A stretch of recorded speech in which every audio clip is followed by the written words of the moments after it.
What happened during a job interview that made you not want the job?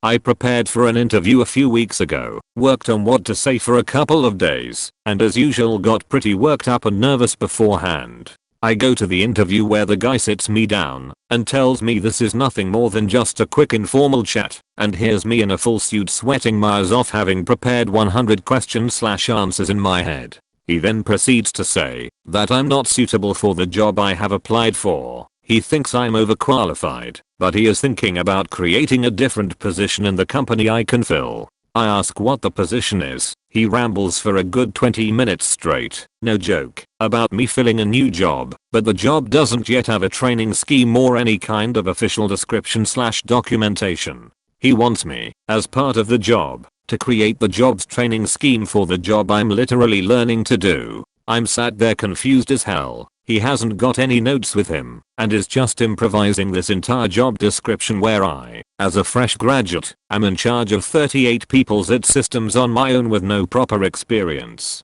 I ask what the pay and hours are. Oh, I haven't even thought about that yet. So I went for an interview that wasn't even a proper interview or related to the job I'd applied for. Such a waste of time. I should have known better, but it was one of those door-to-door lawn cutting and window washing summer jobs where there's a recruiter that kind of just hangs around universities looking for people to sign up. The job is marketed as manage a small group of workers, set your own hours, own your own section of the city, make up to $16,000 this summer. No door-to-door sales, great managerial experience, etc. etc. I was just like fuck it, let's just see where this goes. Right as soon as I started the interview, the guy gave me a pamphlet with random stats about the company and said read over this for a few minutes, then we'll do a mock scenario. I read it over and go okay, I've read it over. And he goes, okay, pretend I'm a customer who just opened their door and you need to convince me that I want your window washing service, Geo.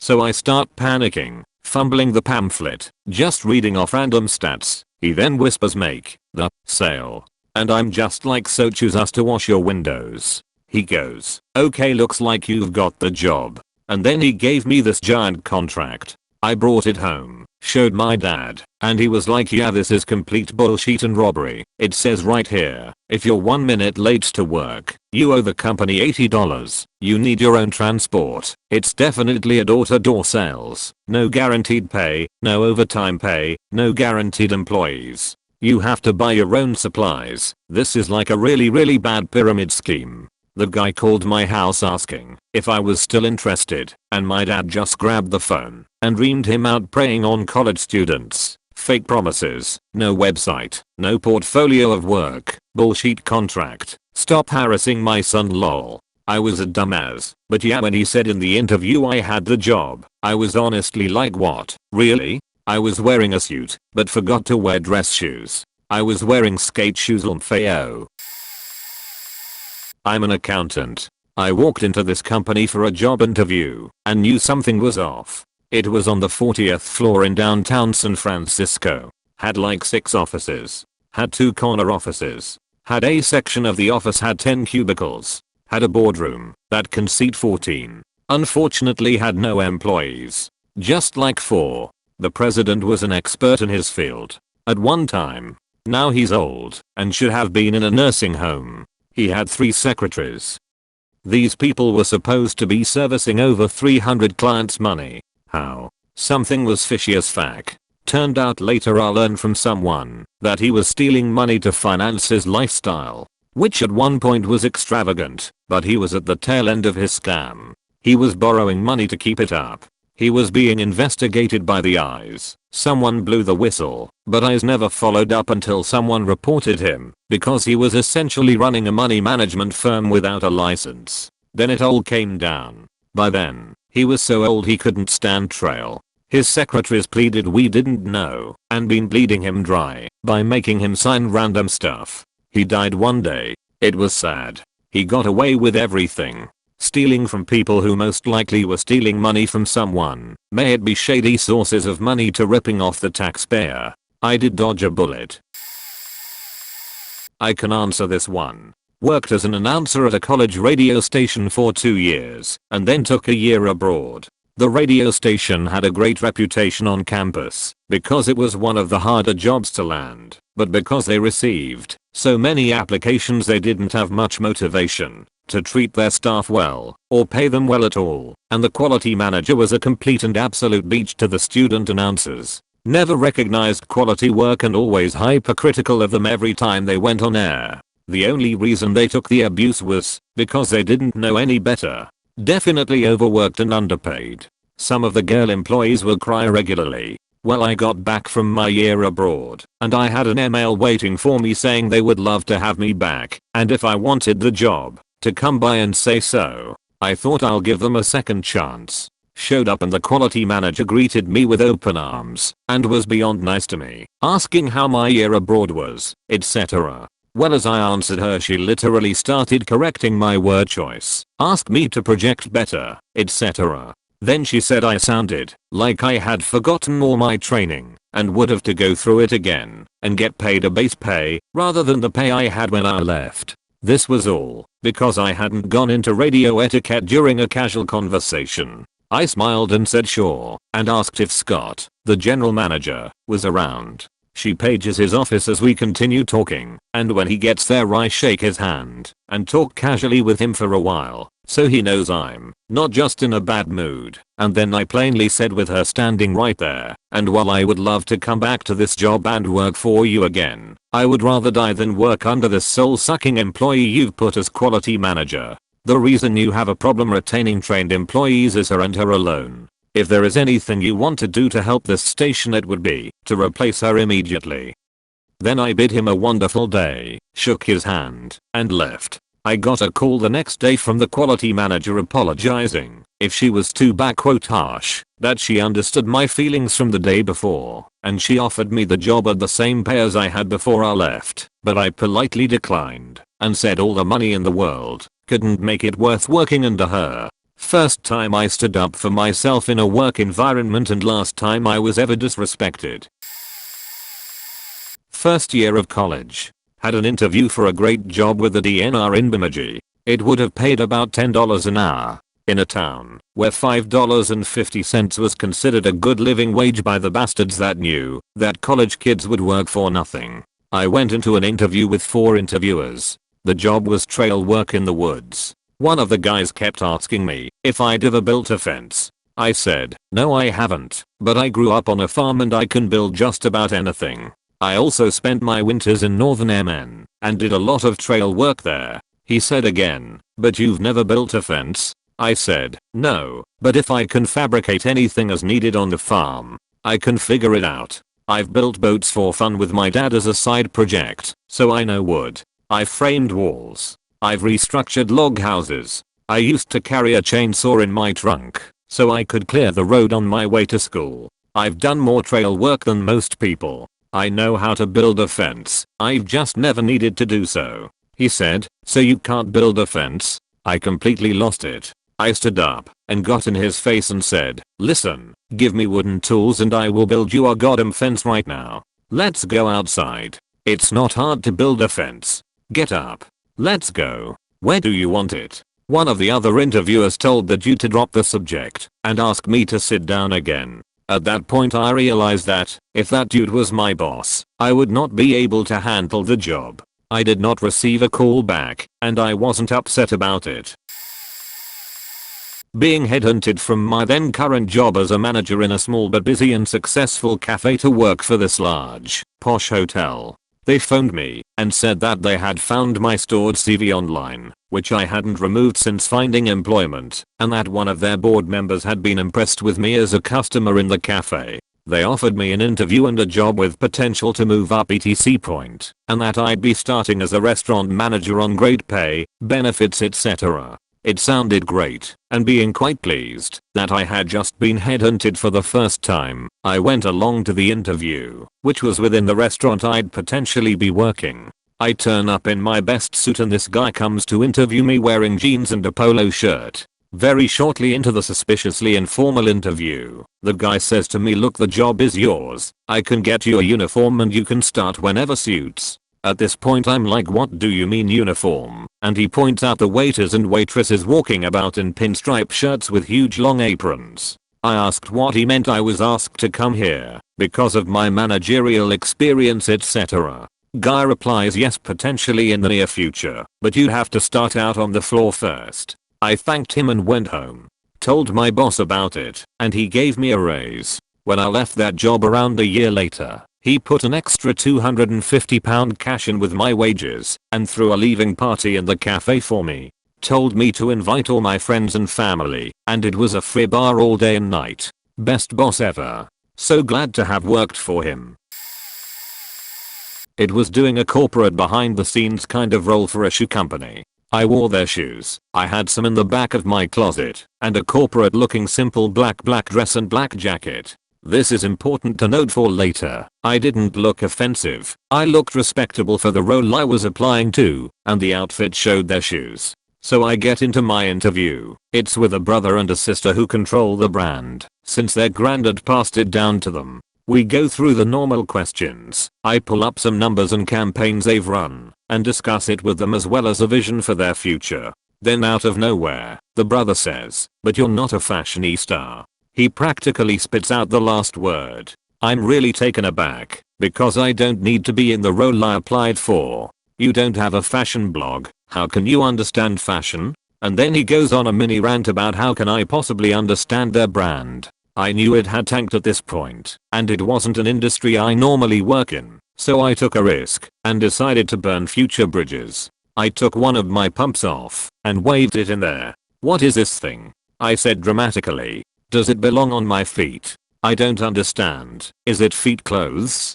His sister tried de-escalating the situation at that point, but it was done. I have never ever done anything like that. Lots of other interviews have passed me where we both knew it wasn't the right fit, but we've always gone through the motions. I checked in a few months later. They promoted one of their shoe designers to the role. The brand is not doing well. Sorry for formatting. On mobile. TLDR. A shad hiring manager only interviews me because he wants dirt on my current job and its owner. He then seems surprised when I actually get an offer from the owner. I already had a job I was rather content at, but I interview at places that pique my interest every once in a while to refresh my interview skills and keep my options open. Well, I meet with the manager of this very large specialty practice, and he starts off by saying that it's unusual to get applicants from the practice I'm employed at because of the bad blood between the practices. I respond with something along the lines of, "Oh, really? I wasn't aware of that." He looks me right in the eyes and rather sarcastically says, "I bet you didn't."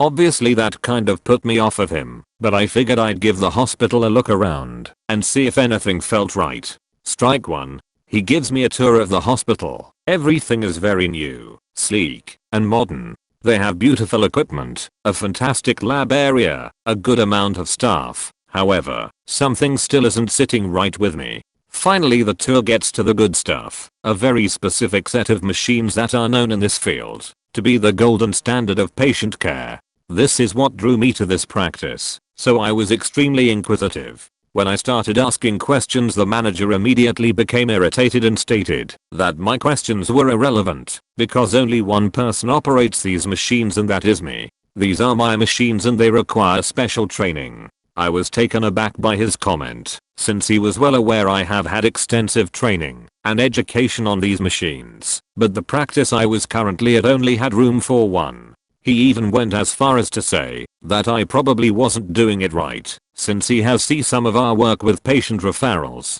That's strike two.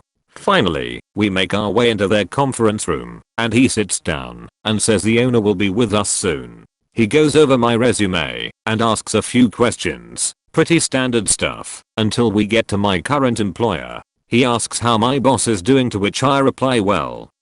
He presses more. "I saw you guys are expand. Care to tell me about that?"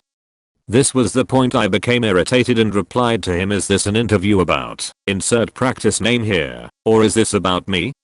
He ignored my comment and was about to ask another question when the owner walked in. Owner asked a few technical questions, asked some typical interview questions, and then asked for the manager to join him in the hall. They are gone for 10 minutes or so, and I just happen to look across the small table and there is a list of questions on his portfolio all about insert practice name here.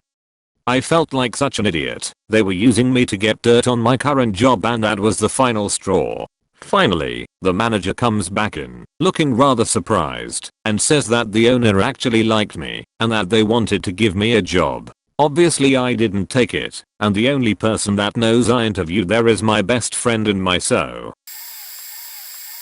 Was invited to a job interview after applying at a job posting where the company's name is listed as confidential. I tried my best to answer all the questions as professional as possible, and I think it went well. On my way home I was telling my husband that I was asked to come back for another interview/orientation and he asked for the company name. I can't remember if it was mentioned at all during the interview. I said I'll just find out when I go back. Day of the interview/orientation, there were 4 of us in there, and the guy doing the interview presents us with lots of info, diagrams/charts included, about what the company does. He speaks incredibly fast, but if you listen carefully, it's like he's memorized everything and is just reciting it back. No time for questions too because you just can't, but because of how fast he speaks. He mentions the name of the company once, just in passing, during those almost 4 hours of presentation. I took note of it.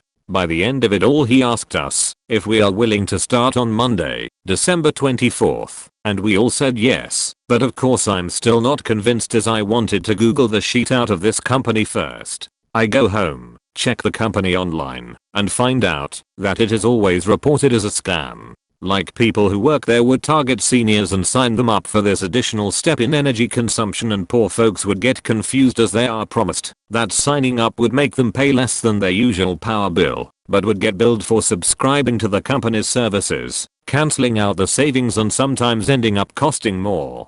Their customer service also is shit, and would deny cancelling subscription as the seniors signed a contract that would tie them to the service for a specific span of time. Also some of their door-to-door people would pose as another legit company's person, and would ask for account details from unknowing seniors, and would sign them up to the service without them knowing, only finding out after receiving their bill. They call me that night confirming my acceptance of the job offer and I gave an excuse about not being able to attend training that Monday. TLDR company named nowhere during the job interview. Turns out to be a scam edit, spelling.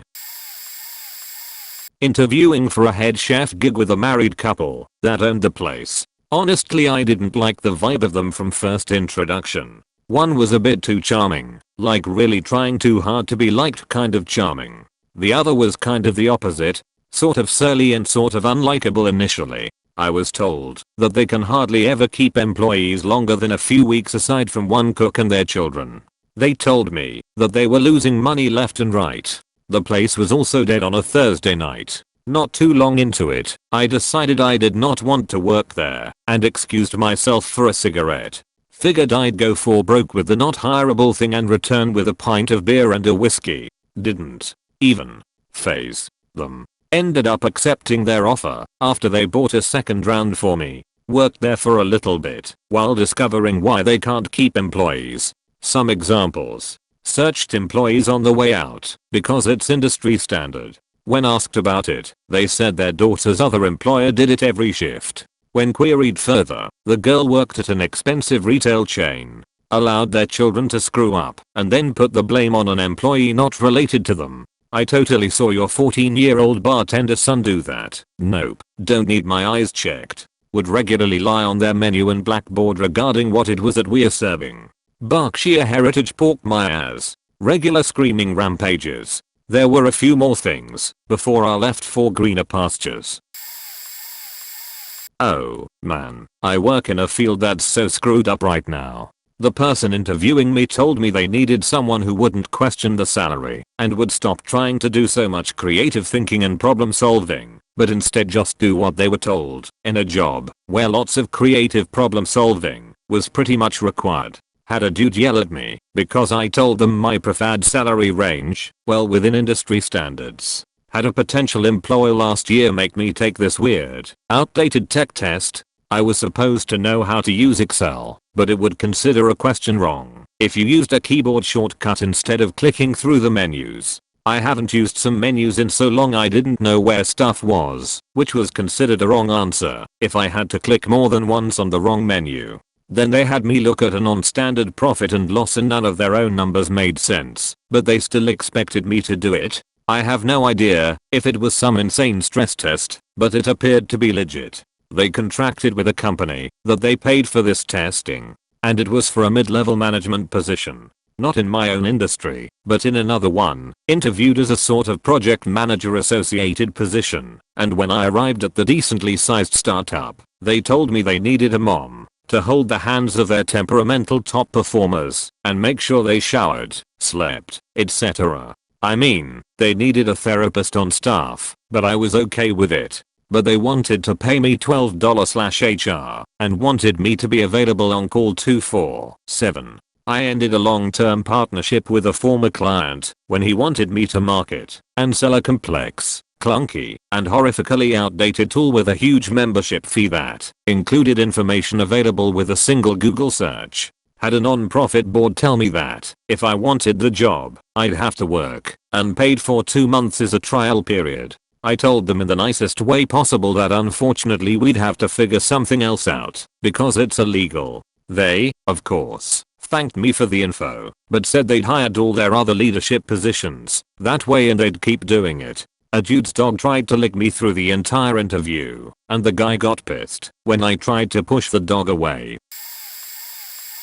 I went for an interview at KFC for a job. It was one of my first interviews and everything seemed to be going great. I got through all the BS questions about myself, and she took me into the kitchen to show me around and introduce me to the other employees. I was taken over to the cooking area and showed where I could find the chicken pieces in the fridge to cook. Then I was given a trial run which I completely faked up because I had no idea what I was doing. She yelled at me and said I had ruined a good batch of chicken. She then put it in the warmer to sell anyway. The interviewer then excused herself and told me to just keep cooking until she got back. She finally returned 3 hours later, and by this time I was a master. She said I had the job, and it was the cook's job to stay behind and wait for the chicken delivery that came in 2 hours after closing time. So it would also be my job to clean the entire kitchen, scrub the grease off everything, sweep, mop, etc. while the rest of the staff went home. I told her that wouldn't be an issue for me. I didn't live far away and I needed the cash. Then she told me that I wouldn't get paid for those 2 hours because the restaurant is closed, so I wouldn't be doing real work. I told her that she had just told me that I would be cleaning, and I thought that was actual work, plus if I'm being asked to stay back I should get paid whether the shop was open or not. She asked me how badly I wanted the job. I told her not bad enough to work for free, and then she asked me to leave. Looking back on it, I was probably just used to cover a shift that someone didn't show up for. She got 3 hours of work out of me for nothing. Interviewed for a job that they wanted me so badly. I honestly wasn't playing hard to get, but due to some miscommunication issues on both ends I ended up seeming like I wasn't into the job. The recruiter dude sends me an email saying that they can hit me up with an offer that will make me really happy. I then tell him okay, let's arrange an interview. The recruiter knew my annual salary and what I was looking for. The interviewer, a different person, offered me a 5% increase based off of my current salary. I politely mentioned them that I was told an increase of approximate 15-20%. Then the stern-looking head of department asked why would we pay you this difference in the salary when you are making that much amount in your current job? Yo motherfucker, this is literally why 90% of people change companies. Obviously I didn't say that to him, but instead bullshitted something like the added value of having me in the company. Looking back I should have just mentioned, otherwise I would not be swapping companies. Interviewed for a server position at a bar or restaurant. My boyfriend worked there, and I had been going to school to start a different career. Thought it would be fun to work together. Before I left the serving game for good, we met working at a different restaurant. He set up the interview. I got there 10 minutes early with an application already filled out. The manager who would interview me wasn't even there. She was on the way, sitting there 15 minutes past scheduled time before she arrives. I would have left if it wasn't for the worry that it would reflect badly on my boyfriend. She hands me an application and asks me to fill it out before we begin. I hand her my already completed application. She looks surprised, even though she's the one who gave it to my boyfriend when they set up the interview. She asks me to give her some time to settle in 25 more minimums before we finally sit down. Interview goes well, but I was unsure at this point if I wanted the job. I asked my boyfriend about her. She wasn't his supervisor at all as he worked in the kitchen, hence why I hadn't heard much of her yet. He confirmed that she was kind of a shit show. Decided I would keep my current serving gig and turn down the job if offered. She seemed surprised by this when she offered me the job 3 weeks later. Bonus, about a month after my boyfriend had moved on to a better position elsewhere, we went in for brunch. She came over to say hi to him, but introduced herself to me with no trace of recollection of our meeting. Went in another time maybe a month later, totally remembered me, and said the job was mine if I ever wanted it. What the fuck? Bye crazy lady. Massage therapist here. To start with, the manager and interviewer was nearly 40 minutes late. She hadn't left her house when I arrived and rushed to come when the front desk called her. Then I went through 2 practical interviews, both around an hour, neither of which were compensated in any way. Standard is typically anything more than 30 minutes should be compensated in some way, but 30 minutes is typically sufficient time to a skill. I was offered the job, with specific shifts outlined which were a huge role in my decision, and I accepted. I spent over an hour with hours doing paperwork, going over general stuff, and another hour in a staff meeting. I never saw a dime for any of my time, but that staff meeting was so valuable. It was readily apparent there were some major cliques within the workplace. The manager laid the guilt on heavy for people to cover shifts outside their normal hours. Apparently even though they were understaffed due to a lot of people leaving they were still booking people and then guilty employees into covering. The manager herself hadn't had a day off in 2 weeks. Red flags everywhere, but I needed a job and this one paid slightly more than other offers. But the final straw in this drawn out process was when the manager emailed me a few days later to let me know there had been a mistake in the shifts available and there would need to be change. The problem was this change violated every important schedule parameters we had agreed upon. I immediately replied with an tentative schedule I was willing to accept that had less hours than I wanted but would work. She responded we'd talk when I came in for orientation in 3 days. I went in for orientation and the manager let know that I would be expected to do several things that were not outlined in our original agreement. I got the distinct impression she had waited to tell me this because she knew my automatic answer would be a no and she wanted to attempt to manipulate me in person. When I politely expressed confusion at her waiting to respond, she blamed Mercury being in retrograde for her lack of communication. I was completely out. 2 weeks later accepted a position I love with slightly better pay at a place a block away. I laugh every time one of their clients comes in and switches to me. TLDR, after several red flags and basically a bait and switch, the manager blamed Mercury being retrograde for her fuck-ups. Not really an interview, more of a business partnership. I'm going to leave some details out for length's sake, even though this is still long. TLDR at bottom. I used to work for the dude at my last job. He was my boss. He hired me, trained me, and I moved up quickly. We really hit it off and talked about starting a business together. He would bring the capital investment. I would manage it. We trusted each other. He treated me like an equal. He was the best boss I ever had. We both talked about leaving the company we were at because we hated it. After 2 years of discussing, I was on the verge of quitting. Like last straw kind of thing. I was working under a different boss in another store and he got fired for something stupid. Totally shouldn't have been fired.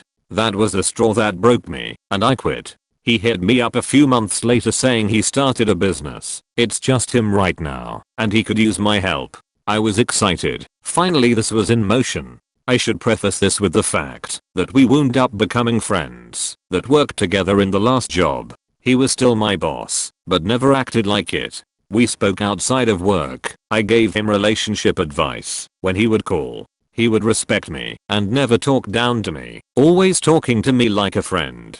I truly considered him a friend, not just a cool boss. I should also point out that this business meeting did not feel like friends talking. It felt like a reverse interview and like I was talking to my boss. That was the first red flag. Now, I knew I wouldn't be a partner since I had no stake in the business. He started it up on his own. I was fine with that. He came to me and told me how he started it, what he has lined up, his clients, etc. And we talked over lunch for about an hour. He paid with his new company card and told me about the tax implications / deductions etc, which I already knew because I told him about it, hence why we were going to do business together. Then I finally ask what his plans are for me. He tries to make it all fancy and nice, but basically I'd be a laborer making $15 an hour, less than the job I just quit. But I'd be head laborer, so anyone else he hired after me, I wouldn't have a say in the hiring process, would be under me in preferential treatment and pay. I said, hold up. What happened to I could help you with the books, managing clients, minor accounting and payroll, and I would be making at least $20 an hour starting off, until the business grew enough to justify more pay. I would be okay with making less than expected starting off, because I know there is a cost and you have to make money, but what the fuck, dude? He told me that he would give me commissions on bigger jobs. There would be no set amount or percentage. He just said, if I make $5,000 on a 2-day job, and it's just us two working it, I might toss you an extra $100 on top of your $15 an hour. Now maybe I'm wrong in feeling this way, but that was a big slap in the face. I said $100 on a $5K job? I'm not asking for 50%, but I think 20% of net profit would be fair, since I'm not just Joe Schmo off the street. We're friends, you know my abilities, and we discuss different things. Assuming a day is 8 hours, that's $15x8x2 equals $240 plus $100 equals $340. $340 $5, 000 is 6.8%. For that job. That'd all be fine if he was hiring a random person with no experience, but that wasn't the case. So, trying not to take it condescendingly, I inquired further. I assume this will all be off the books then, so I don't have to pay taxes and all of that, and cash every day, or at least per job. Nope. He'd set up an actual payroll for me that's reported to the eyes. He wouldn't withhold taxes, so that I was technically a subcontractor working for him. He didn't say it that way. He tried to make it sound good, but I know what the fuck is up. I have experience in life, goddammit. So I said, on top of all that, you're going to pay me bi-weekly via check, and I have to pay even more taxes, because I'll be a subcontractor, meaning I also don't have job security and you don't have to pay for workers' comp insurance. I was fuming inside. I only know a little bit about subcontracting work, but I know enough to know this was a bad deal. I told him I'd be in touch, but I'm busy with other business ventures. He seemed fine on his own, telling me about this other guy he knows that he met after he got fired that owns a business and they were helping each other out. Basically, from what I gathered, he found another rich guy that he felt was more his peer and then dismissed everything we ever talked about instead of bringing me on board too, and just didn't need me. In a non-sexual way, he left me for that guy. It hurt as a friend, and it hurt my pride. I know I'm good enough to be a part of that. I don't think he did it intentionally. I think he had full intentions of doing business with me when we talked about it for 2 years, but it's like when you were in high school and you have two of your friends that never met each other hanging out at your house with you, and them two end up becoming better friends with each other than you, so they hang out with each now and pretty much forgot about you. I think that's what happened, and either way it hurts. It insults my intelligence that he thinks I'm going to be excited about that offer. Maybe I turned down a good offer and I'm an idiot. I don't even care. Being told you would be basically a partner to you're going to start out at the lowest level is a big blow to take. I haven't spoken to him since, but I think about it all the time. I'll try to answer any questions people have if they're curious. TLDR. Got promised a partnership in a business opportunity with a friend. Wound up being a low-level position with low pay working for him instead of with him. I turned it down, and I'm still upset. I had just been admitted to the bar and was looking for my first job as a lawyer. I conducted my job hunt mainly through a well-known website that pretty much every lawyer here uses and is dedicated solely to legal positions. I had an interview at a small firm for a position that was listed on the website as an entry-level, no experience, legal position for newly admitted lawyers. After the usual tell me about yourself portion of the interview, the guy conducting the interview, managing partner of this small firm, tells me that the position I applied to is, in fact, not a legal position, but more of a marketing one. Marketing of what, you ask? Of his own newly formed hedge fund. My job would be to set up meetings with potential investors and convince them to give this guy their money. He then goes on to tell me he's not an easy boss and that he doesn't like it when employees come to him with questions, but rather with answers. Keep in mind the position was presented as requiring no experience.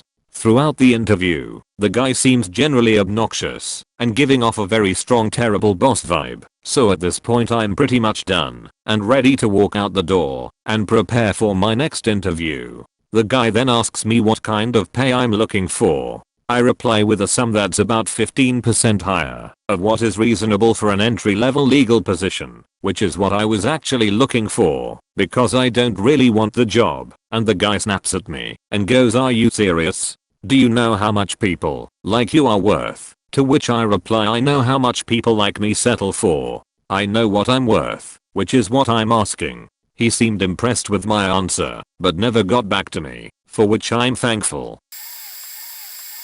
I had an interview at a local card shop, birthday cards, Valentine's cards, etc. I spoke with the manager on the phone who seemed lovely, and he told me to come down one morning the following week. I got all dressed up in a classy outfit and headed down there. When I arrived, I wasn't sure what to do, so I went to the till and said I was here for an interview. The cashier kind of looked at me and went back, "Oh yeah, sorry, the manager isn't in, so I'm gonna have to interview you instead."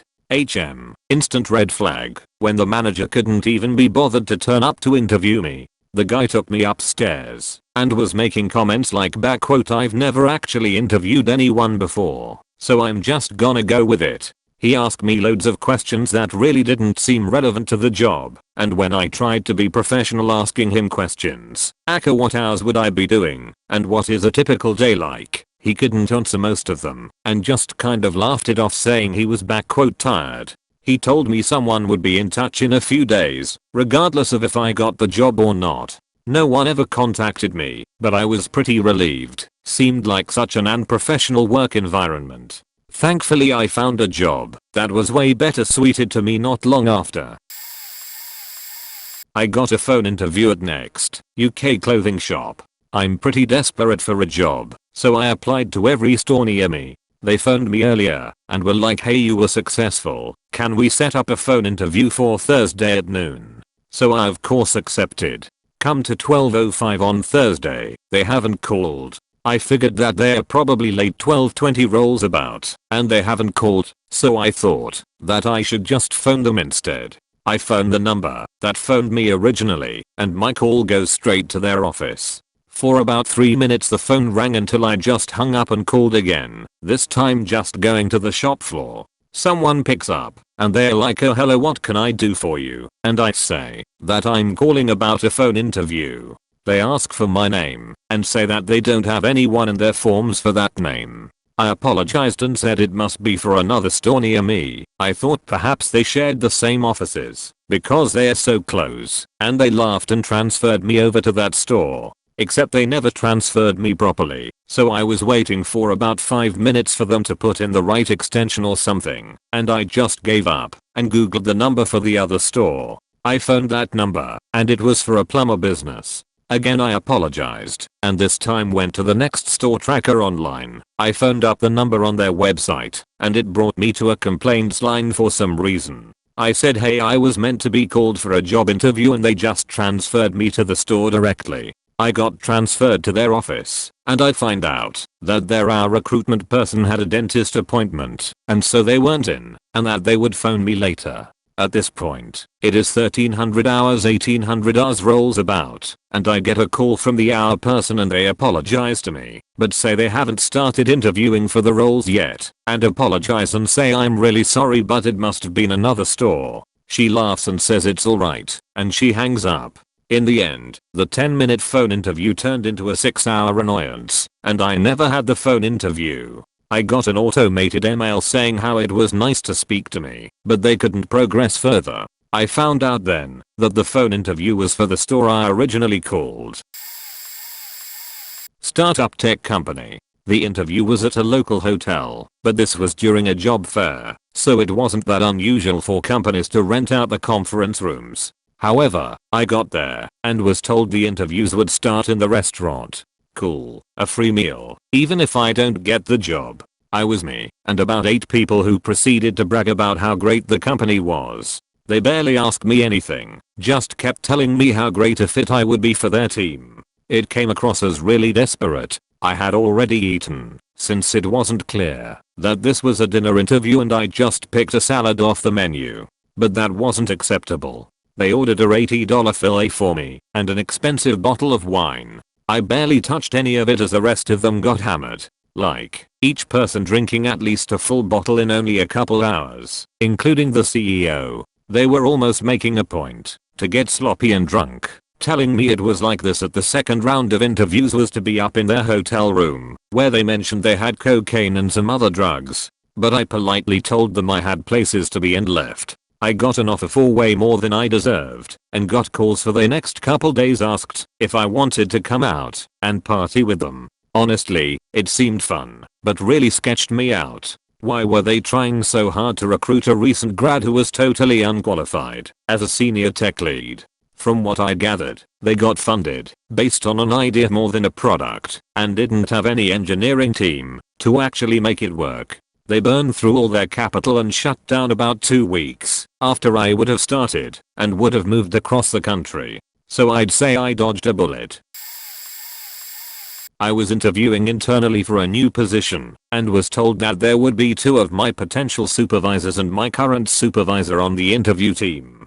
Cool. No problem. I arrived to the interview and only one of the 3 is there, but I'm told that the others will be arriving shortly. Again, no worries, I'm flexible. Interviewer #1, current supervisor, and I are making small talk, and interviewer #2, potential supervisor, arrives and informs us that interviewer #3, potential supervisor, won't be joining us because of a scheduling conflict.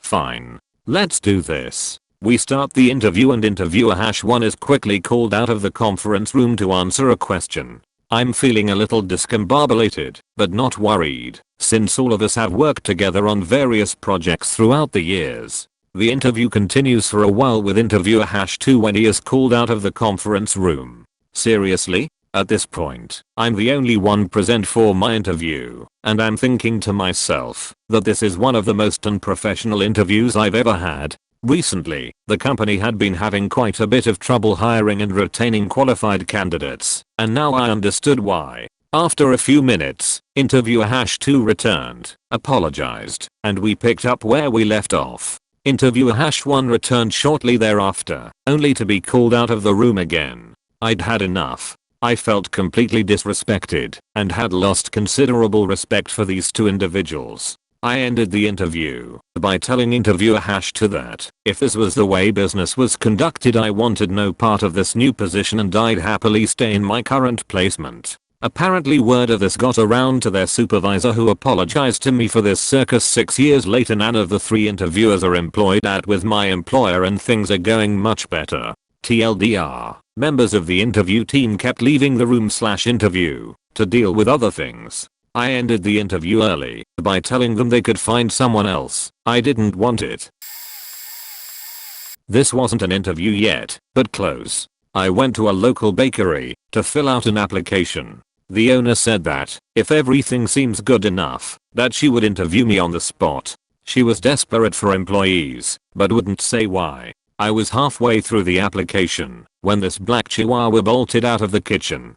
I slowly reached my hand down so it could sniff it to see I'm not a threat. That's a huge thing for me because I'm terrified of dogs that aren't my own. I had a dog rip off half my face as a child, you see. Anyway, the goddamn beast went after my hand, all wet snarls and crooked teeth. It was super disturbing. I went to punt the demon spawn across the room in self-defense, hoping that it would go far enough for me to get away, but the owner scooped up the little faker and took him back into the kitchen. She kept apologizing on the way, saying her dog is the nicest in the whole world and wouldn't hurt a fly beach. The dog nearly bit my fucking hand.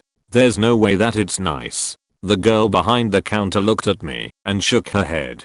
Then I knew that goddamn demon chased everyone off, and that's why the owner was in need of employees ASAP. I left before the owner came back in. I took my application with me and tore it to shreds in the car. Fuck that noise, fuck that bakery. And most of all, fuck that dog.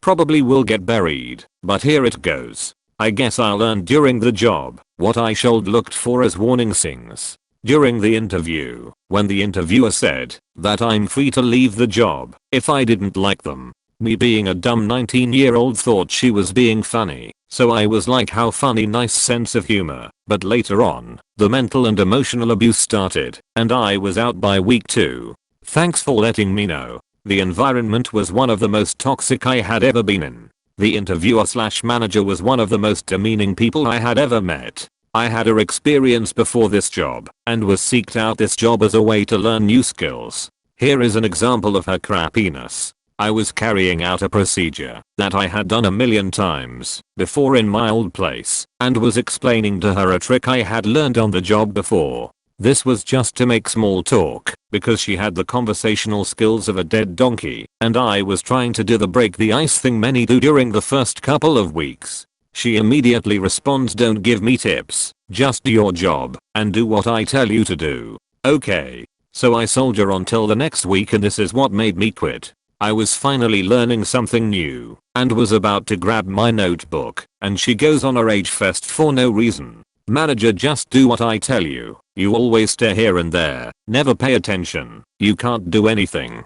Cue in 2 hours of berating while trying to teach me. I was nearly in tears by the end of it and posted my resignation the next day. I guess I'm not too sad to know other employees quit right after, and her cheater's business has 2 people left and is trying to stay afloat. Fuck you, old manager. Have fun in Brokeville while I'm having fun traveling abroad with my new amazing job. I hope you have a fun vacation at your local Chinatown, lol. A good life gym in Toronto. My first interview was fantastic. I ended up just chatting it up with one of the employees and taking the little personality questions they had. Very enjoyable. My second interviewer at the gym was one of the trainers there. He was the head guy. He was an asshole. I was shocked that they'd have a guy so clueless about talking with people conducting an interview, belittling everything I had done previously, my hobbies, etc. Doing the typical oh yeah, I used to think that too. But I got smarter. Routine. Endlessly talking about money and all the money he plans on making from training and how much money he made in the previous weeks. It's like the interview was him telling me I could go ahead and try to be like him if I tried really hard. In the end they ended up offering me a job at a different location, but if they had offered a placement there, I would've turned it down. No way I was working with someone so socially impotent and narcissistic. To this day I wish I had contacted the first interviewer and informed them, hi, clearly you've forgotten that while I'm looking for work, I'm interviewing you in the process too. I can get any old job anywhere, and there's no way I'd ever accept a job offer working anywhere close to that guy. I can't believe you let that guy interview potential employees. Good luck. Applied to a tutoring company because they were nearby and I had experience. One day I get a call from the owner. He wants me to come in that day to interview. Weird, but okay. In the meantime, I did a little research to familiarize myself with the company and realized that I would probably only be offered a few hours a week, which I wasn't interested in. Being young and desperate for a job, I went to the interview anyway. Got there a little early in the interest of being professional, and waited, and waited, and waited. In this featureless waiting room blocked off from the main area by a glass door with an enormous no entry sign. This was probably the most depressing room I've ever had the displeasure of sitting in. Bare white walls, Sad looking grey carpet, a couple of cheap looking chairs, and not even curtains to brighten the place up. After almost an hour, I got up and left, fuming. At no point had anyone even come out to check to see if I was there for the interview. Later that day, I received a text message from the owner, being all forgiving and saying that he understood if it was too short notice for me to go to an interview that day. Keep in mind that I never gave this guy permission to text me. I responded in my best professional "but screw you" tone, explaining that I had waited almost an hour and nobody had come to get me for the interview. His response was essentially that I should have known the no entry sign was for parents and not employees and gone in to look for him. He offered to reschedule. I said the job wasn't what I was looking for, so no. TLDR, business owner expects me to drop everything and go to an interview with a few hours notice, then leaves me sitting in a soul-sucking room until I leave in frustration because he apparently can't be bothered to walk 50 feet to check if I'm waiting for him, then essentially tells me it's my fault for not barging into his business. This will get buried, but here goes. Warning wall of text. I had been unemployed for over 6 months since my previous company laid me off. I wasn't getting any calls despite applying everywhere and having a decent resume, I believe. Then one day I got a call from this company that created kiosks and sold them to large casinos and other companies. Small company. They wanted me to interview for an open assistant PM role. Things started out great. The CEO seemed really cool. We were both from the same hometown, now living in a different state, and the job/product seemed relatively easy and a decent fit to my background. The first interview lasted about 45 minutes, included a aptitude test, and after I passed, the CEO asked me to go shadow another new hire and see if the PM role was something I was interested in, as this new hire would be my direct boss. Turns out the new hire had been there less than a week and barely knew what he was doing. I spent a half hour with him and determined the job to be slightly more entry level than I was looking for. I went back in and sat with the CEO again and explained I might be looking for something more advanced. Was there room for growth down the line? Instead of answering me, he said they were also hiring for another position and could I please execute a sample task for him. He asked me to come up with a very detailed plan for training and developing a sales team, something I had never formally done, and gave my half hour to put it together. I completed the task and was asked to go home and think about what role I wanted more. I came back for my second interview and was immediately paired up with the new hire and another man who did kiosk installs. This new man grilled me on questions about long hours, how I did without sleep, and could I handle stress. I was not liking what I was hearing, so I went back and told the CEO I was leaning towards the sales manager role. He said okay, and that he would be in touch. They called again and brought me back in a third time. I have now spent over 5 hours total with this company. The CEO sat me down and started talking about particulars of the sales job. Could I hire people? How do I feel about firing people? Monitoring people? What if the most productive sales guy on my team diced around on the internet all day long? Should I fire him? How much time should be wasted in a day? I started asking questions back. Turns out the guy monitored everyone's computers and micromanaged their time. If they weren't management level or above, he expected daily justification for them to keep their jobs. If anyone was a minute late or didn't stay late, they weren't working hard. I thanked him and said I would be on the lookout for his offer letter. I now had logged over 6 hours in interviews with this company. I waited for the offer letter. Even though they gave me the amount I asked for tied to the job I asked for, I turned them down. I felt morally we were very far apart, and the creepiness vibe I got was something I couldn't shake off. TLDR, company started off looking great, turned into a micromanagement nightmare.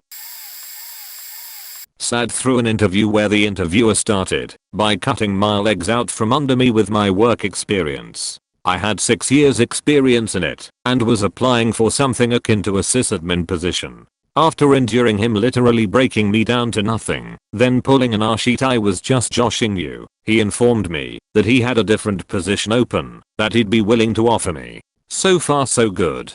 I can deal with a tough boss. Thing was, I was dealing with a subcontractor to get hired to the position. I got a call from them a week later saying that if I got the certification I needed, that the job was mine. I told them that their offer was tens of thousands of dollars less than I was currently making, and what any of their competitors would pay me to work for them. Over the course of a couple weeks we went back and forth with me demanding more money for the position and them not budging by a cent. I went ahead and got the certification that I'd need and called to tell them that while I had the cert I would not be taking their offer. The guy started stuttering and said that he thought that we were just waiting on the certification for you to sign your contract and come to work for us. I asked him if he had heard what I'd been saying for a solid 2 weeks before that call, repeated that I was passing because they wouldn't budge on the pay and that I wouldn't be using them to try to find a position in the future.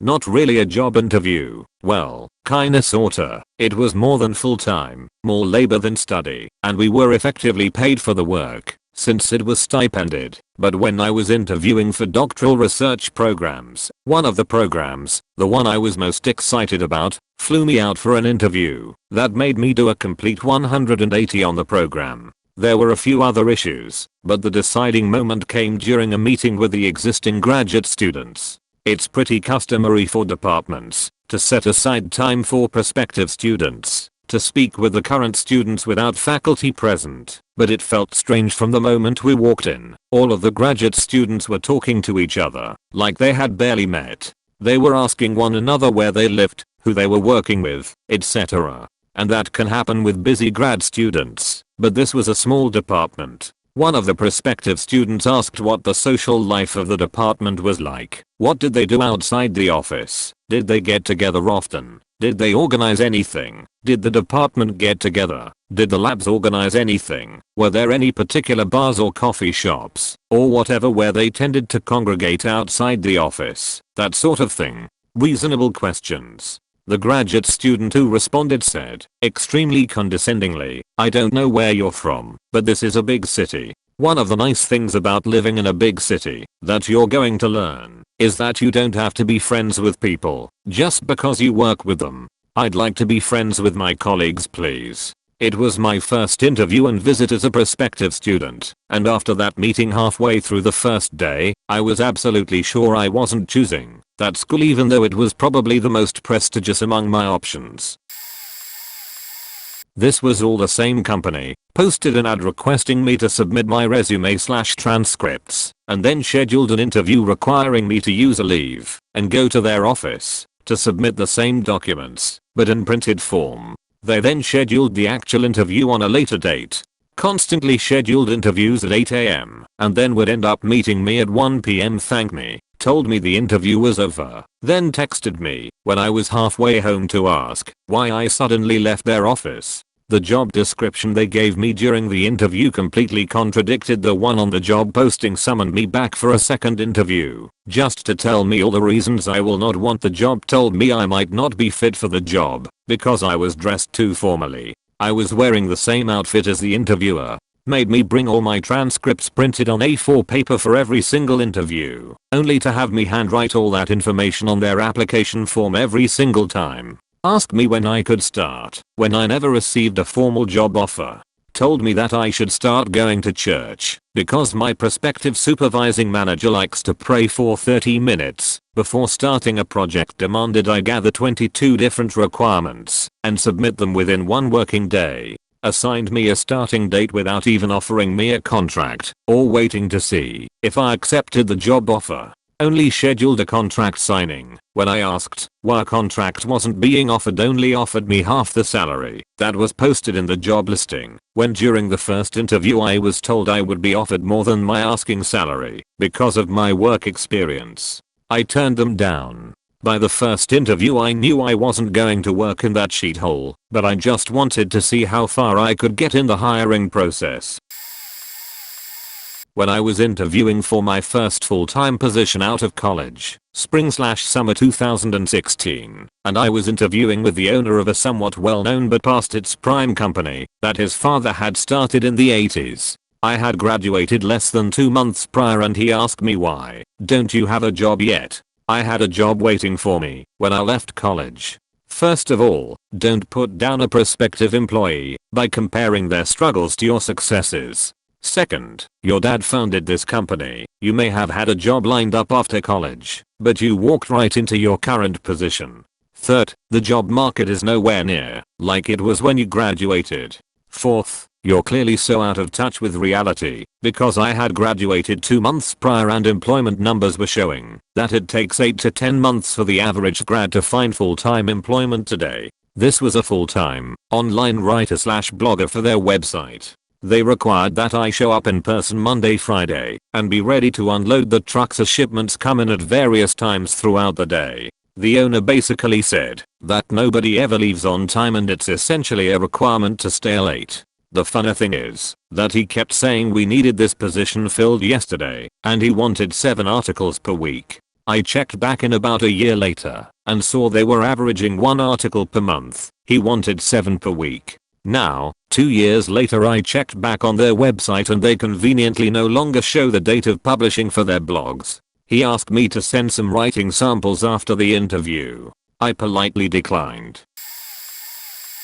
I found this job online for a fairly average warehousing job. I have 15 plus years experience, so I applied. I immediately get a call from the temp company, filling the position, saying I need to take a aptitude test for an interview. Okay. The test was a typing speed, manuscript Word and manuscript Excel. The typing was fine, but the Word and Excel were frustrating as hell.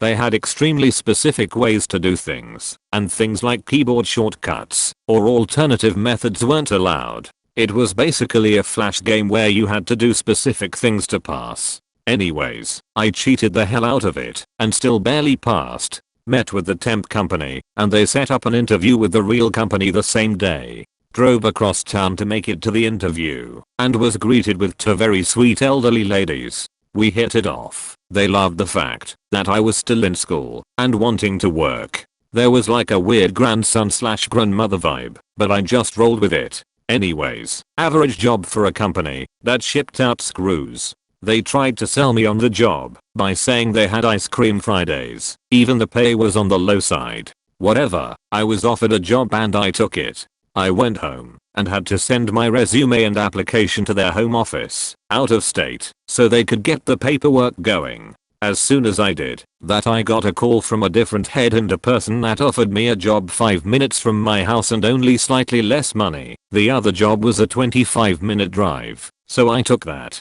Declined the other offer and went on with my life. Well, the original place called me back after about 4 weeks and said they were still interested in me. I was kind of flattered, and since my current job was a lot of manual labor for slightly less money, I told them to set me up again and I would work with them. So, after about 2 weeks of missed phone calls and me having to fill in more information into my original application, I finally got a drug screening. 2 days prior to the drug screening, I got a call from another temp company that wanted me to interview for the same kind of job. That's 3 jobs at this point, but paid a significant more amount of money than the other 2. The interview was in the morning, so I quit my low-paying original job to go to the interview, then the drug test, since I was guaranteed at least 1 job. Went to the job interview, hit it off, and they said I need to wait a week to see if the other applicants were better fit.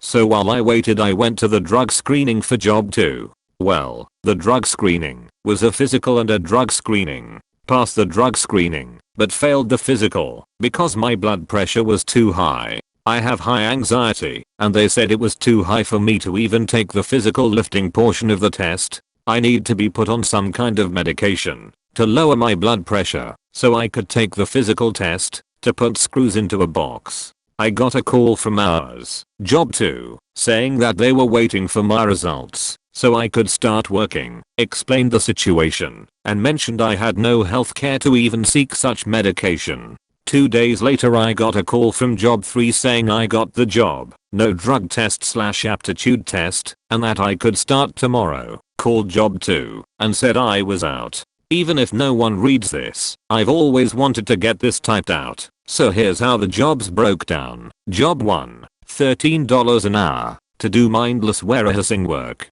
Solid job with solid people. 1 drug, oral, test. Job 2, $14 an hour to run the shipping department of a small screw warehouse. Nothing was made, just stored. I had to take a typing test, a manuscript word test, an Excel test, fill out 2 full online applications, one for the temp and one for the real company. Meet with both companies for an interview, fill out the normal paperwork for both. Then take a urine drug test, a physical as well as a physical lifting test. I remember the nursing saying I had to lift 50 pounds over my head for a warehouse that sold screws by the ounces. There was a huge disconnect between the home office and the actual job. Job 3, salary, no test at all. Met with the job, then filled out the paperwork with the temp company. I do far more typing here than I ever would at job 2. I got a call from job 2 almost 4 months later saying that they decided to go with someone else for the job. I guess my name was still on record as an applicant, so they felt necessary to call and reject me. I was applying for internships at universities across the country. I was interviewing with one and asked what the campus culture was like. The answer was basically the Greek life community on campus, binge drinking all the time and all of the alcohol problems they had on campus. Great. Though I appreciated the honesty, it turned me off because I would only be there for the summer and I knew they would try to have me help solve the alcohol problem. Fast forward 2 weeks later, they called me and sounded frantic/busy and offered me the position. They apologized for the delay because our students are making the news again, which was said very dismissively. I turned down the job offer. I had already accepted another and ended up googling the school to see what they were making the news for. Turns out, one of the people to whom they had given an honorary degree was getting charged with sexual assault charges. The students wanted the degree revoked. The university said no. Yikes. Oh, I was also interviewing for another position. I had set up a time for a phone interview. The time came and went. 10 minutes passed, my phone lit up with 3 missed calls, all blocked numbers, from the institution, though I had my phone on ringer, and the phone was in my hand, waiting for this phone call.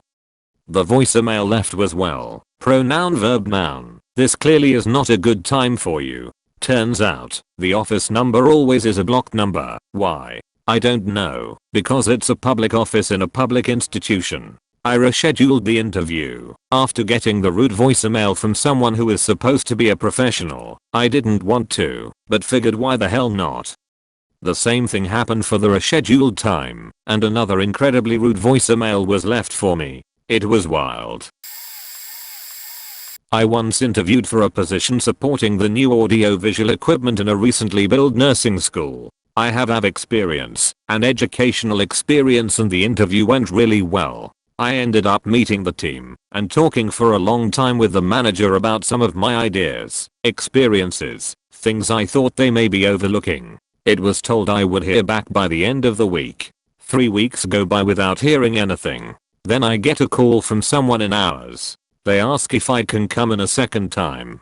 Get there, and not a single person from my first interview is in the second interview. This interview is all our people. They ask me a bunch of extremely generic, canned questions as well as standard job questions. It's obvious that they have no idea what the stuff I'm saying means. So we finish. I think it went well, but not as confident as the first time. They tell me again that they will be in touch by the end of the week. 3 weeks later they call me with an offer. This time it is the manager again. He makes me an offer that is about $500 a year more than I currently make. He knew what I make currently. So I said to him, I'm going to need time to think about this. Can I let you know next week? Mind you, it was Thursday, so 1 day plus the weekend. He responded that they needed an answer by the next day. Fact that I would probably at least put together a counter and seen if they would go for it. But at that point I knew I would hate working there. They reposted the position a few months later, so apparently no one enjoyed their bullshit. Maybe a little late to the party, but went for a software engineer internship offer in the middle of the day, in the middle of Paris. I had 2 hours of public transport to get there, so I was hoping it wasn't going to be a waste of my time. Spoiler, it was. So I arrive at the indicated building, ring the phone number they gave me, and the woman who answers tells me that I should wait for a little more time before I could get inside the building, not even inside the office. I wait more. Mind you, it's already 12 AM on a Monday, and I'm getting hungry. 10 minutes pass. I ring the phone number again, and the woman finally accepts to let me in. The door opens, and I climb up the stairs to finally knock on the door of that company I wanted to apply to. A woman opens, lets me in, and tells me to go and sit over there while her and a barely dressed man finish talking with another woman. I wander around the office, which looked more like a flat turned into an office than anything else. I finally find the place where they wanted me to sit, a small room with a couch and 2 seats opposite of the couch as well as a small table between. A few minutes of waiting after, the man and the woman join me, the other woman just left, and sit opposite of me, and we start the interview. I immediately notice that the man is the CEO of the company / startup, and, when he sat down, placed his bare feet on the table. He also had a half-open shirt, where his chest hair was coming out of. This gets worse. The woman was most likely his wife and really submissive. She kept nodding and repeating what he said. She was basically useless. I also noticed that some smell came into the air, and it smelled like a mix of sweat and rubber, like condom rubber. They present themselves and explain what the company does and what they want from me. I then start to explain the school I come from, 42, and how it works. Basically, we don't have teachers or classes, just projects we are given with some basic information on what we'll be using, and then everything else is on the internet, so we have to research it. It's the best thing ever, Imo. Look it up. 42.fr and 42.us.org. So I'm almost done explaining how 42 works, and why I like it, and why I went there, that he stops me, stands up and says that there's no way I can be a good developer with this school, and that I need to learn things by heart etc, and asks me to leave. The worst thing is that he read my resume, and apparently didn't even research anything, otherwise he wouldn't have accepted to see me. 5 hours wasted of my time. To the ones who are wondering, I now work for a wonderful startup that makes logistics robots. I've just finished my internship there, and they're overly satisfied with me, and I'm going there full time starting September. Oh, and that smell. The other woman and the badly dressed man were 100% having a threesome before I came. I spent most of my life overseas or moving around. I also was in college for a few years, so my work history is a bit all over the place, but you can call any of my references and they would vouch for me. I couldn't control where the military would put my parents. I would have to quit and go somewhere else. This one GM did not understand that. I wanted this job. I was desperate. He just looked me in the eye and said, "You know what we call people like you? Job hoppers. You get bored or fed up and hop to the next place with little to no concern of your employers." I spent the last 11 years working at Fmart before I became the GM here. Why should I spend the money on hiring you when you're just going to leave in a few months? I was almost in tears. I asked him if he read my resume, which I spent a quality amount of time on, even had a cover letter and its own folder. I went the whole 9 yards for this shitty minimum wage job. He said he only read my job history. He wasn't interested in anything else. So I politely asked him if he would read the rest, so he quickly perused through. Well, I can understand some of these, but going to college, that's no excuse to quit your job. Again, this man decides what's right and what's wrong in my life without knowing the context. At this point I just wanted to leave, but like some sort of white knight he decided to give a job hopper a chance and sent me to get drug tested. I worked there for a few weeks. I showed up on time every day and finished all my training modules on time. He watched me like a hawk. I had applied for a position, which I had in the beginning, but out of nowhere he switches me to cashier. This really bummed me out. I did it, of course, and he said it would be temporary. Every day I came in doing that damn job, I'd ask him if there were any openings for the original position and he would just shrug. Months go by, and I'm still a cashier. I scheduled some time off around the holidays a month in advance. It was accepted at first. Then a week prior to my vacation he tells me I can't take it anymore, and they really need a cashier for the holidays. I said fuck it that day and walked out. This is a quick version. There were tons of sexist remarks the whole time I worked there. It was impossible to please him, and he constantly shat on me with his toxic behavior.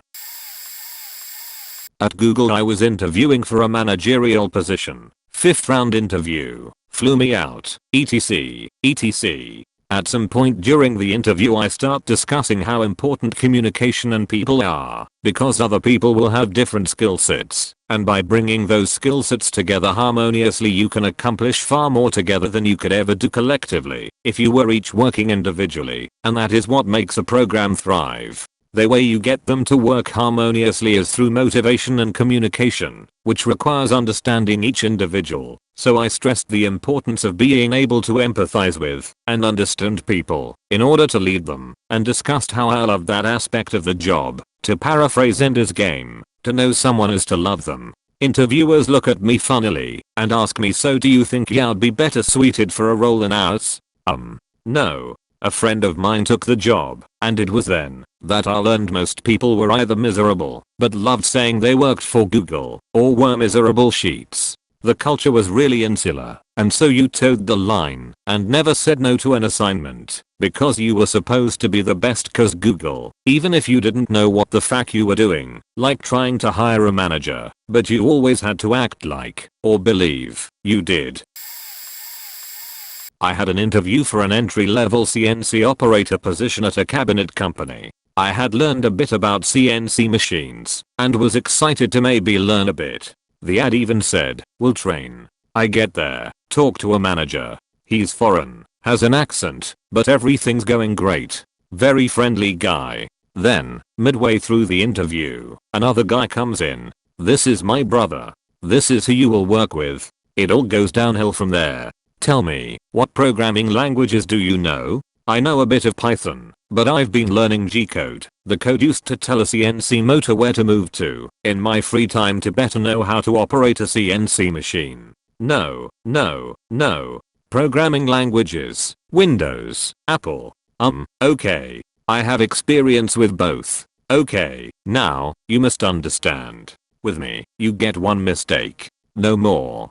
Despite the ad, it's apparent that he doesn't know how to train. Beyond the language gap, I decided I needed to get out. I had one other, but it's more simple. I once worked for a day at a Kirby call center, and they had a specific candle smell that just permeated everything. I answered an ad for sales demonstrations that was vaguely worded, as though it were a temp service. I showed up, and then smelled the candle. I was rushed through the paperwork and midway through was like, nope. So, I started to leave, and the manager was like, "Where are you going?" I said, "Look, I know what this is. It's not what I'm about. I'm saving us both some trouble. I'm not taking this job." He seemed really surprised, but I'm not a sales guy. I figured the original ad was like handing out samples or something in retail places, not trying to sell $1,000 plus vacuums. Oh my, I finally have a story that fits. For story purpose, I'll just point out I'm a female, mid-20s. 2 years ago I was offered a job in California. I live on the East Coast. I was going to accept despite only having done Skype and phone interviews, but was told I should definitely go out in person before deciding. So I did, thank the Lord. I was only in CA for about 12 hours. I arrived about 9 PM, so 12 AM est, and the guy who would have been my supervisor picked me up at the airport. We went to a local bar/restaurant to talk about the job and such. Work in sports industry, so this is normal to have something so laid back. The following happens. I had one mixed drink, and it was pretty strong, and I could even feel it. This guy had three double bourbon drinks. He wasn't fall off your chair drunk, but he was visibly affected by the alcohol. Time to leave, and he is driving me to the hotel. It was a Monday night, not many people out. Anyway, he runs a red light. Now I'm thinking, sheesh, this isn't good. Drops me off at hotel, and makes a joke, hope it's the right one. JK. Well, guess what? Legit the wrong hotel. Desk clerk tells me where the one I'm looking for is. I say, oh cool, down the road I'll walk, and he goes, you don't want to do that around her. So boss guy has to come pick me up and say, oh my god, I'm so sorry. Next day at the stadium we do a quick tour of the field and suites, but not the actual front office. He finally tells me, along with another supervisor, they would show me the front office, but it would be awkward because the guy in the current position I've already been offered still works there. It's a job involving sales. So I say, oh, did he not hit his numbers? The response? No, he's pretty good at his job, but he just doesn't quite fit in. Lastly, on the way to the airport we stopped at a local brewery for yet another drink, at least just a beer this time, at 11 AM. Needless to say, I changed my mind. Not sure if others, especially men, will understand this last part either, but I also just got a strong vibe that at some point, had I accepted the job and started working there, I would be put in a very uncomfortable situation at some point, that is sexual harassment. Not that anything happened during my visit, but it was just a gut feeling. Anyway, a few months after I heard through the industry grapevine they offered it to someone else. Guy accepted, turned down several other offers, and when it was time to move, the company called him and said, yeah, sorry, we can't hire you after all. Yikes. When I was on the hunt for a new job, I had a very short interview with a recruiter, 15 minutes, where he basically told me I was better off switching from my preferred area of work, auction houses, because it had no real future, and I was still attractive on the job market, being under 30, meaning I could still get training to refocus on logistics or administration, where I already had some experience. That was clue. He then talks to me about a job offer and asks if I want him to submit my resume. I agree. He mentioned another position, but doesn't offer to submit my resume. Oh, and he also tells me that he feels that I'm a confident person with a strong personality and that he would like me to put that forward in interviews. Odd thing, since I always assumed you have to play it safe when going into a new company and adapt to your new work environment, not impose your way of doing things, etc. About 1 hour later he phoned me, as I'm about to go to another job interview, and quickly tells me he has submitted my resume for both jobs, and that the boss from job 2 will contact me. I ask him to send me the info via email, name of the company, name of contact, address and the job description. He say he doesn't have those. That was clue. I don't really have time to write stuff down, since I'm literally with my hand on the door of the building for the upcoming interview. So I figured, I'll get the details from the boss from job 2 and focus on my present job interview. Said interview takes more than an hour, where I meet 2 people asking me questions about my experience, my skills, my desires, presenting me the company, the responsibilities, the whole shebang. I feel pretty good about this interview, and I head out. Once out, I listen to a voicemail of boss from job 2 who is keen on meeting me.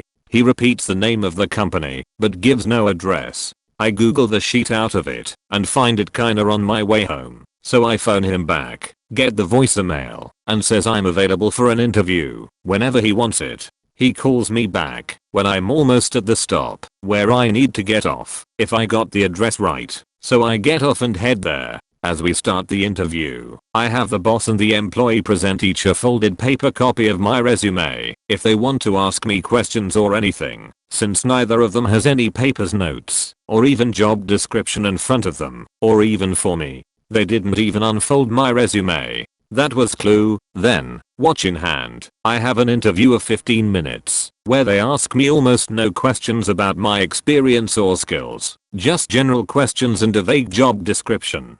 I would have been completely in charge of shipments of goods with apparently a lot of free reign, but I only had limited experience in logistics before, and was always in a supporting role. The boss also asked me some very straightforward questions which sounded weird. Are you a sheet stirrer / problem causer? Sorry, difficult to translate. Also, I said during the interview that I travel by bike, because we're in a big city and it's just more convenient, and I like it. I don't have a car, don't need one, and don't want one. So, keeping all of this in mind, here I'm at the end of the 15 minutes long interview and the boss offers me the position on the spot, telling me I can even have a car. I said it was very sudden, but I was thankful, would think about it, and get back to them. I walk out, and burst out laughing. TLDR, a recruiter interviewed me for 15 minutes basically telling me I needed to change my work prospects, then got me an interview at a company which didn't have a job description and was so desperate they offered me the job after 15 minutes of interview and offered me a car I said I didn't need or want. Postscript. The next day, I had a second interview at an auction house which offered me the position I desired. I accepted. Contacted a local company in my field of work, trying to get a job closer to home and family. A guy answered with the name of a company that I had never heard of. When I said I was trying to contact original company, he said something along the lines of, well, who are you? What do you want? Should have been my first red flag. But I told him I was looking for work in my field and he informed me that his company had just recently bought out the previous one. They were a newer company just starting to really sink their teeth into this industry and that they did need a couple more employees. He gave me his email and asked if I would send him my resume. I did, and after he looked it over he seemed highly impressed with me. I had experience in that line of work and most all of the certifications required for the job. He said to check back in with him in about a week. Okay, cool. Sounds promising. This is where things kinda started to spiral downwards. I made contact again, and him and the regional manager talked to me for a bit. Manager decided he wanted to meet me in person. They both said they really like me and were impressed by my resume and they really wanted to hire me, but wanted to meet face to face. Made it seem like they were going to give me a job offer.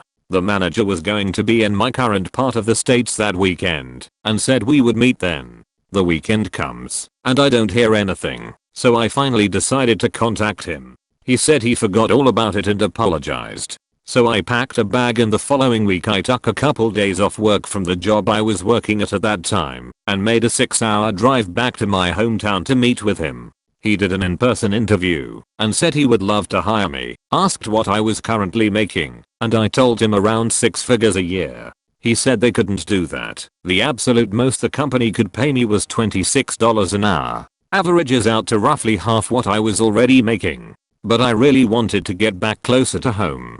So I told him I would accept that offer. He then told me he would have to talk to his superior and get that offer approved. Weeks went by with me calling and texting him trying to stay updated, because at this point it seemed like a for sure thing. He kept either dodging me or saying he forgot to send the email off to get my job offer approved. I made a second trip to my hometown to talk to him in person, and go figure, he wasn't in the office that day. I was pretty frustrated and at this point seriously considering turning down an offer from them if they finally got around to making an official one. After weeks of back and forth, me always being the one to initiate conversation and wasting my time and money and fuel making 2 different 12-hour round trips, he finally responds to me in a text. Says he has decided he's going to buy a company truck before he ever hires anyone on. I asked what exactly that meant for me and haven't heard anything since.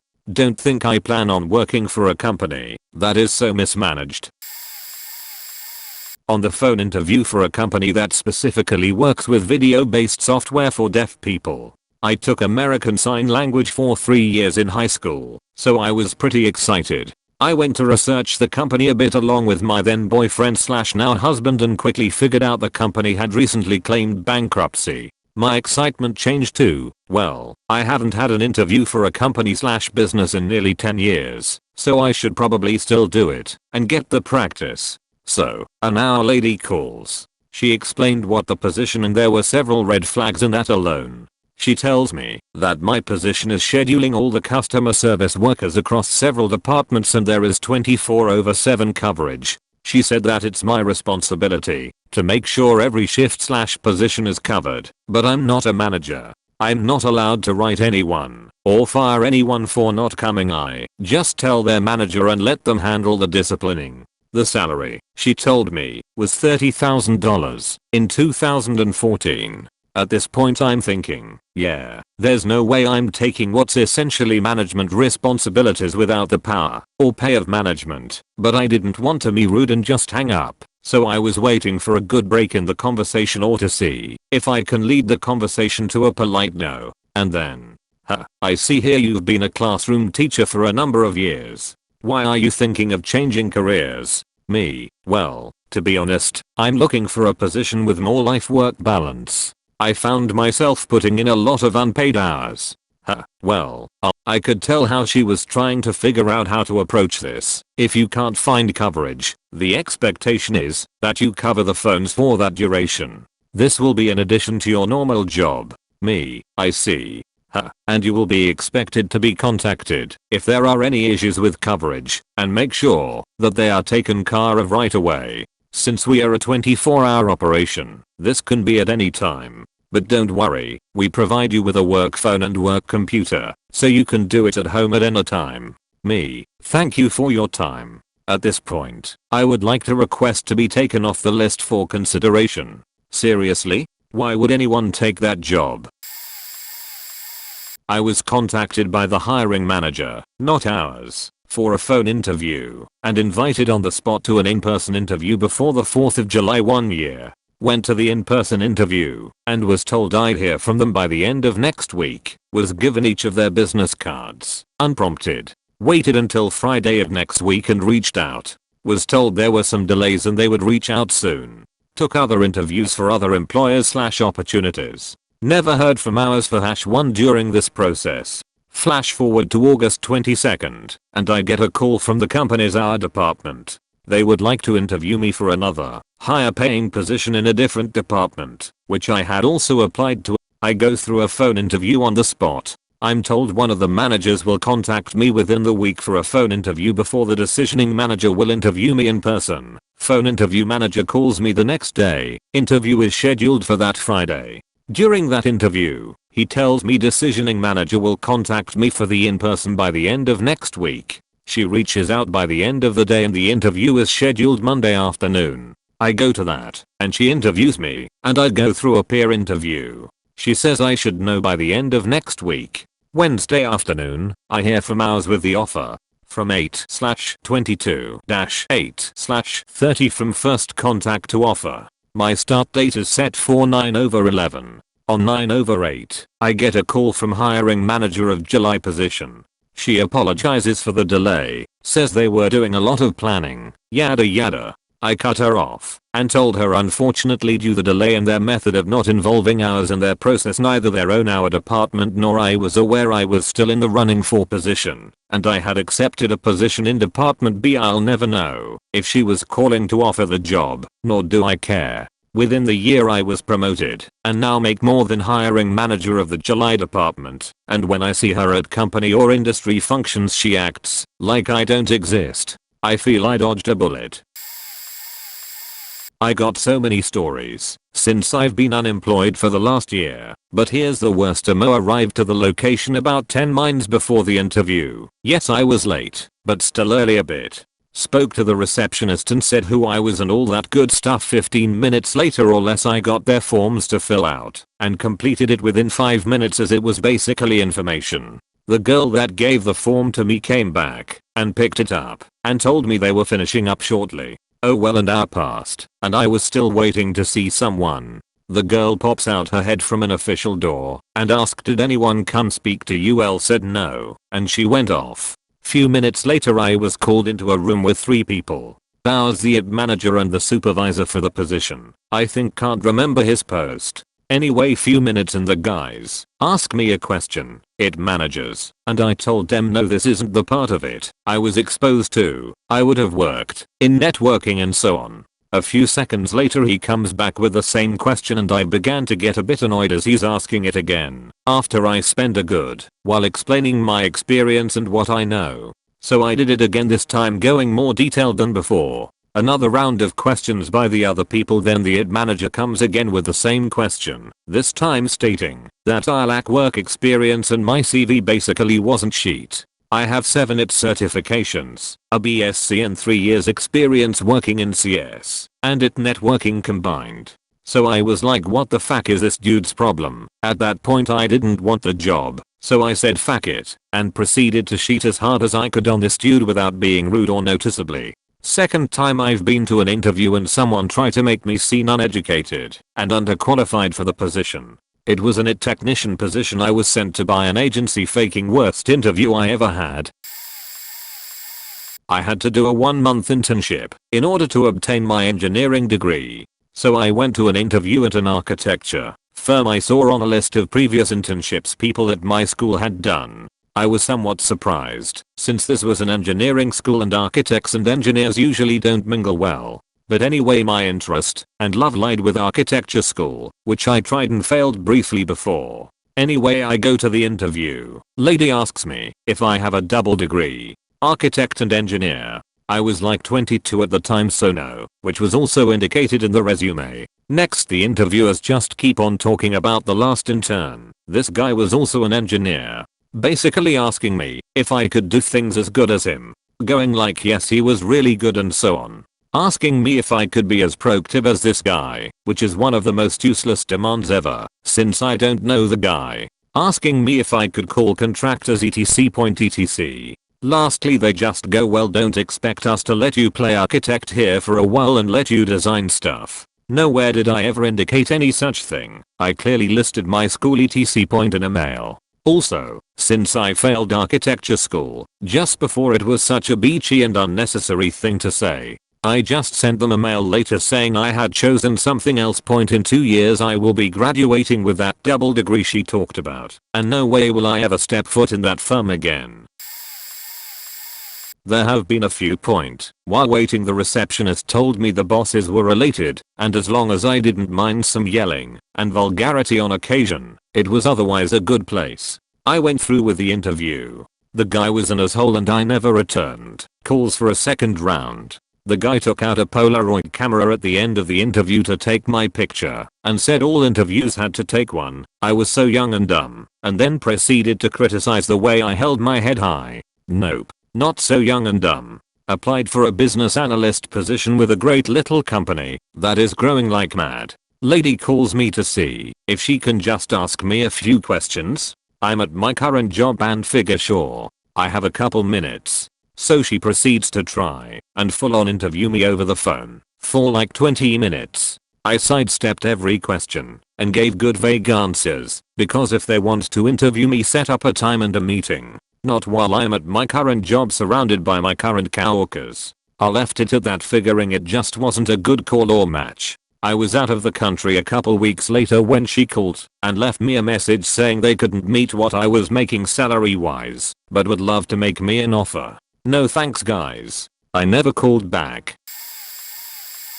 I had sold all of my belongings and traveled to Los Angeles to move there. I got there on a Sunday. I got a call later that day asking me if I could interview the next day for a position at a very well-known social media company in Venice, California. The pay seemed really good, the benefits seemed really good, the location seemed really good, and the work seemed like something I'd be really interested in. I was really hyped about it. I got all dressed up and spent 4 hours driving across the Los Angeles metro area, finding a place to park, etc.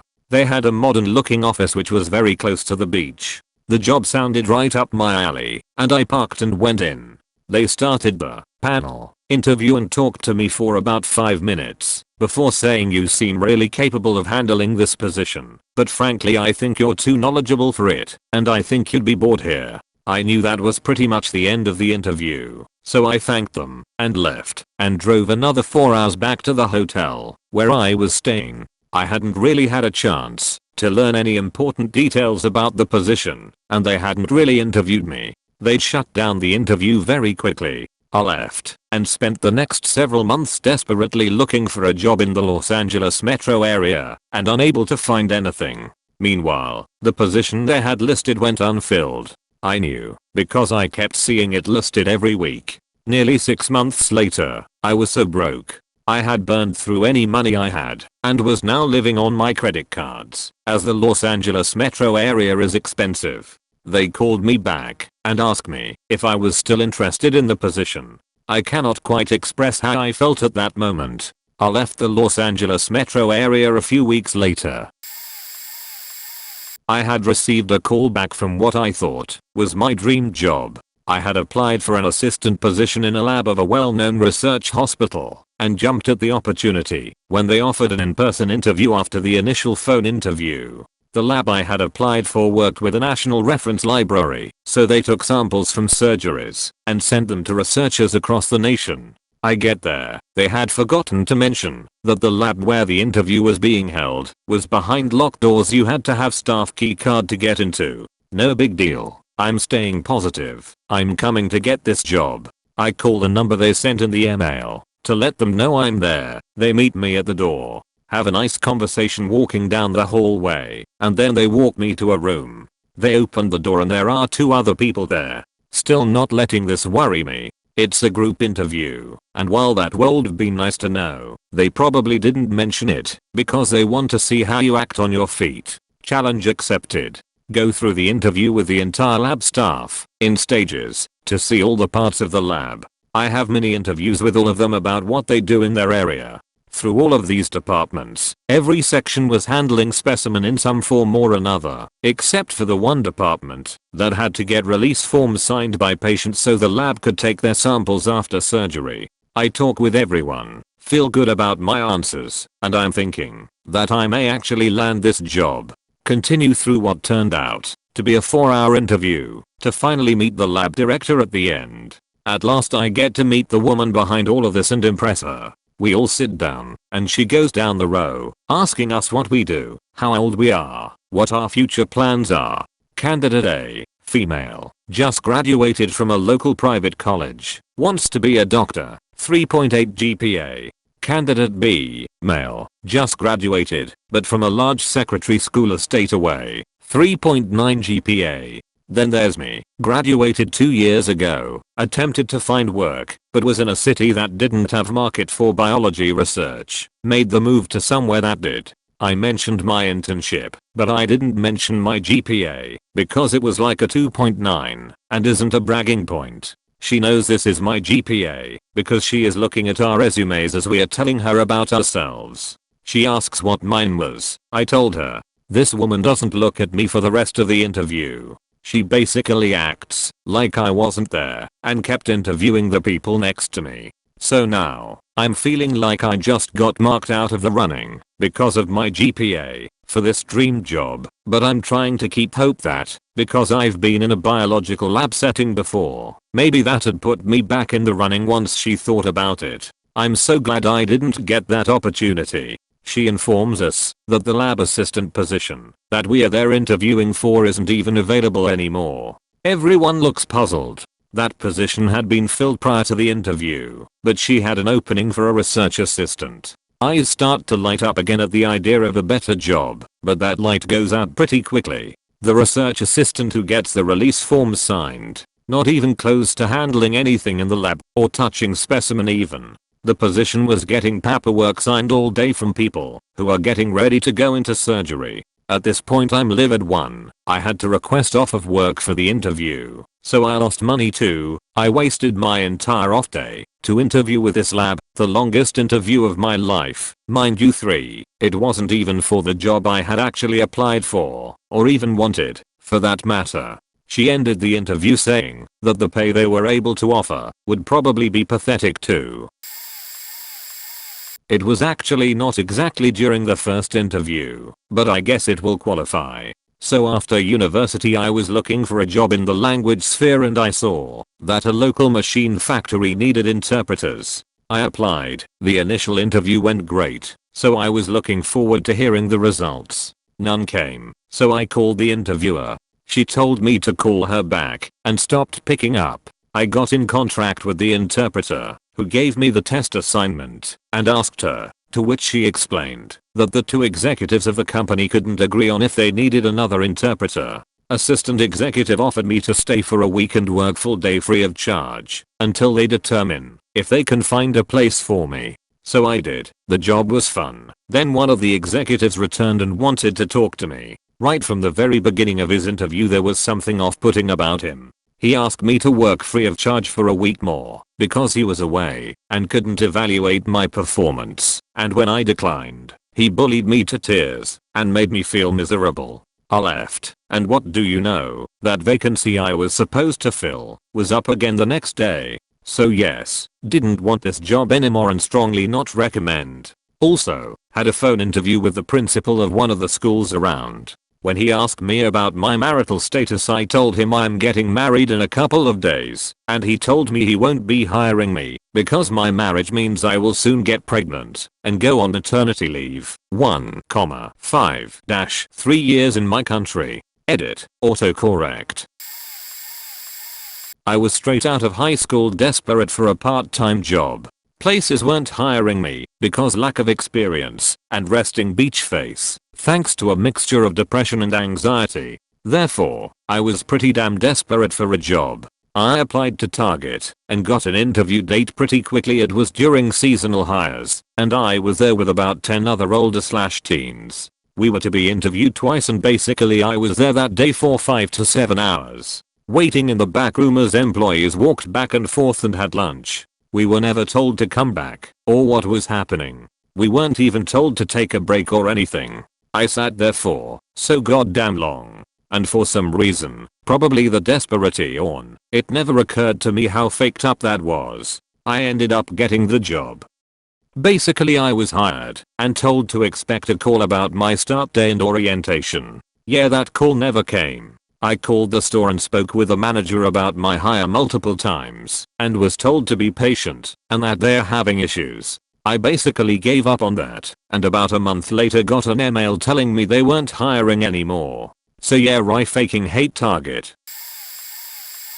They started grilling me about my social media presence. They had, as expected, gone through many of my public Facebook posts, those posted in comment sections of newspapers, pages, and the like. I stand by everything I've written there, so this wasn't this much of a big deal to me. I understand that employees are the face of the company, so to speak. But they had dug up and printed one in which I had made in an article regarding some outlandish punishment on possession of cannabis. It was just a long tidbit on how much time and resources that is used on chasing regular weed smokers, how ridiculously out of proportion some of the punishments are, and how it seems to be a massive waste of time and money in general. Should be mentioned that I'm not a regular smoker and can count with both hands how many times I've smoked in my life. I'm over 30 by the way. They just dug into me, started pulling facts out of their ass, how weed destroys lives, and were shocked to find out that I was okay with liberalization of cannabis. It just went on. First I tried to reason with them, both on the context and my views, but accepted that this was a red flag they had dug out and had decided on the subject 30 years ago. Both were guys/senior managers in their 50s. Could also have been a stress test, but overall it felt too genuine for that. Again, I don't smoke weed, but the whole ordeal made me feel like the place was too old-fashioned and uptight for me. What other social landmines could one step on if a simple 5 years for weed is outrageous, opinion is too much or risky for them? TLDR had discussed about unjust cannabis punishments on social media. Recruiter/our people had printed it out, and I got reamed for it. I actually applied for a job working with the CSIRO in Australia as a lab assistant. They got a young girl in a lab coat to show me around and tell me my duties. The duties consist of collecting fresh sheep sheet from pastures, bagging it, weighing it, heating it, liquidizing it, centrifuging it, examining it for inclusions and color, etc. The smell of sheep sheet was everywhere, including on the girl.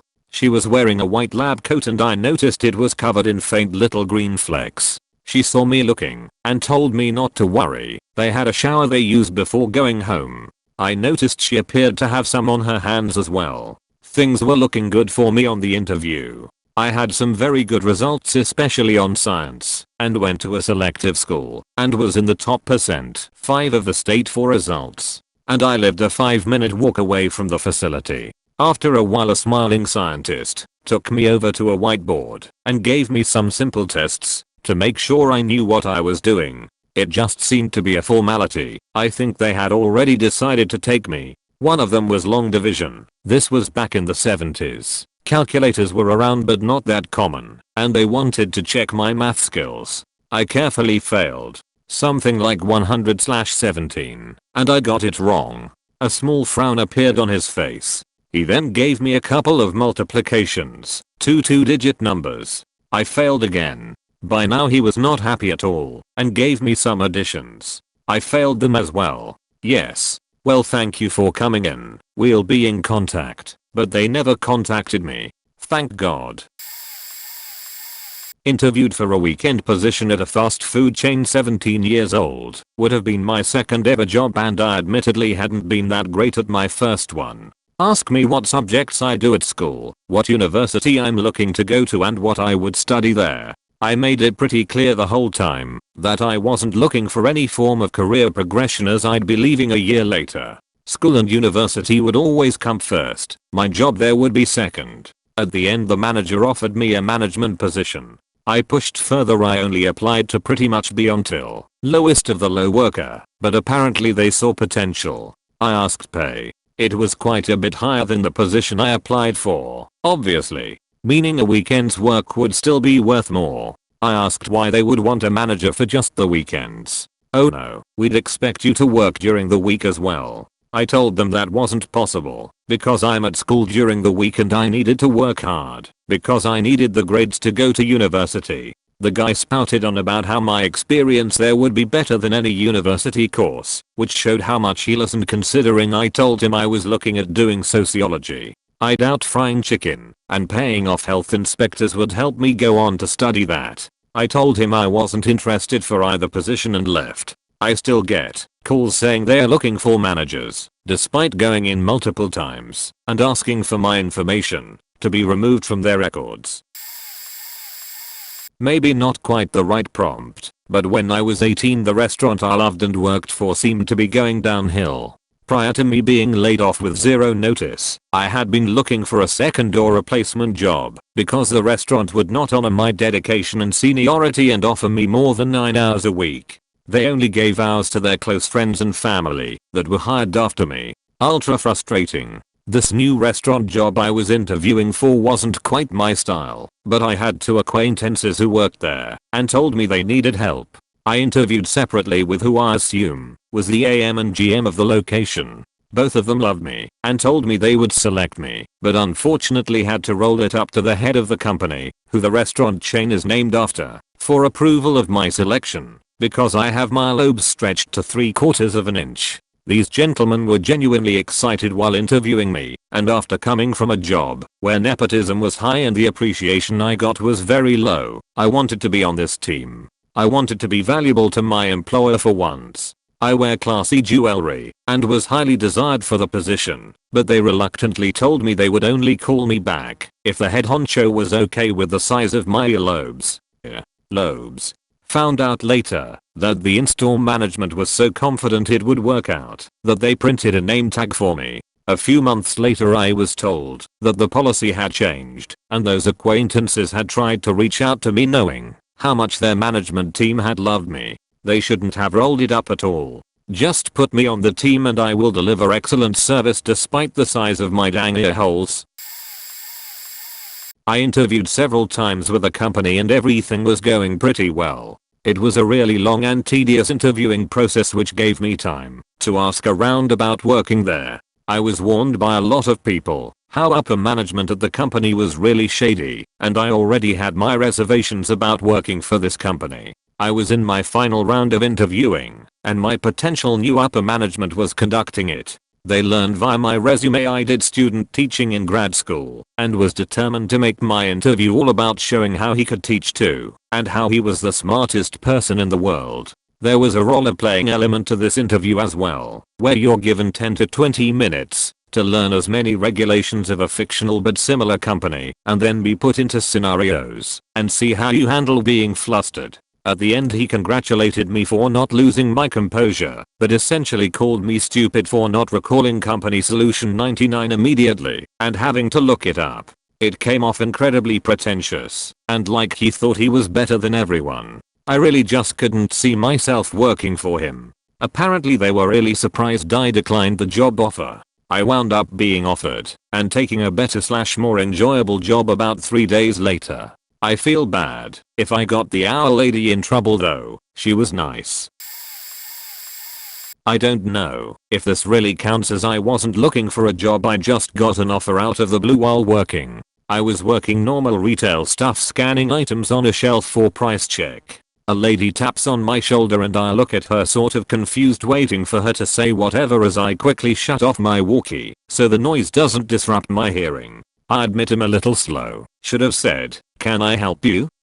She says hi. I say hi, "Can I help you?" She looks a bit shocked and responds, "Oh, I wasn't sure if you knew English or not. Like, this is America, what other language did she really expect me to be speaking?" I get that I'm Hispanic and look like it and everything, but it's sort of rude to make that judgment based on my appearance. I'd get it if we were in a more Hispanic area or setting, but there really was no indication of my primary language aside from assuming my ethnicity. I just shrug it off, nod my head and say, "Yeah, no, only English. Can I help you?" She then tells me she's wondering if I'd be interested in employment. I immediately felt this was wrong. I'm at work working my job. My immediate thought is she's poaching workers here at my workplace. She tells me she just opened an office. That's when it dawned on me. This lady is part of a pyramid scheme. I've worked with these people twice before and immediately recognized why she was asking me if I was looking for work while working. I tell her no, I'm not interested. Neither is anyone else on my team. She keeps insisting that she just got this new office and is looking for capable workers like myself. I tell her no and ask her if she'd like to talk to my manager. She says no, I don't need to talk to the manager. She thanks me, walks away. I give it a couple seconds and run to get the closest supervisor.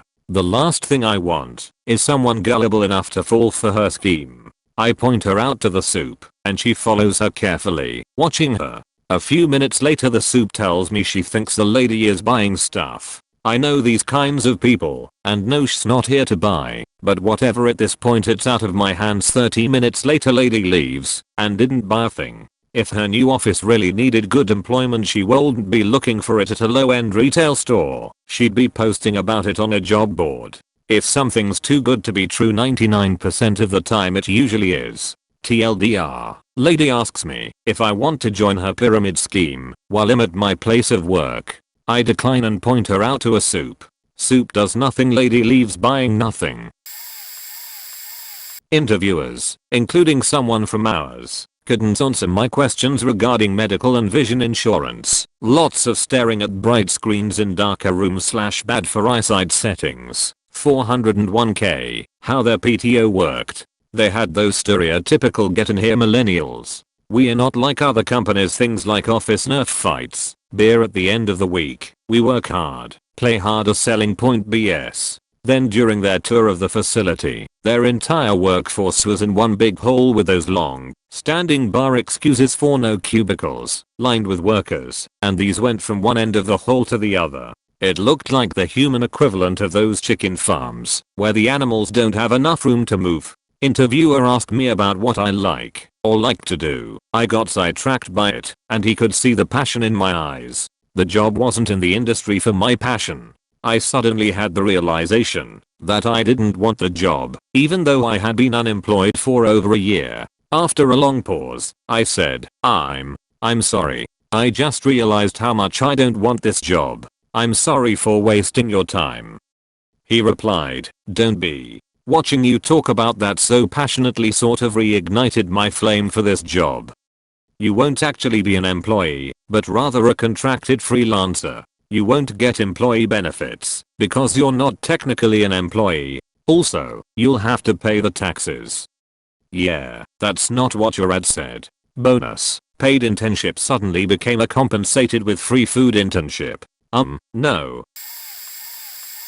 So I had been looking for a job for about 1.5 years at this point. Worked in retail, needed full time for mortgage. Boss didn't want to give me, not a good enough reason, to give normal staff full time hours. So apply for this job, seems quite good. It is sales for home improvements, and is full time. Little did I know I had applied for the same job before my retail job. I get to the place and realize where I am, already thinking, oh great, this is a waste of time. They get me to fill out this form and the young lady that passed it to me was just on her phone and joking with the guys, not really working. The guy asks me to come through for the interview. I sit at his desk and he looks at the piece of paper I gave him.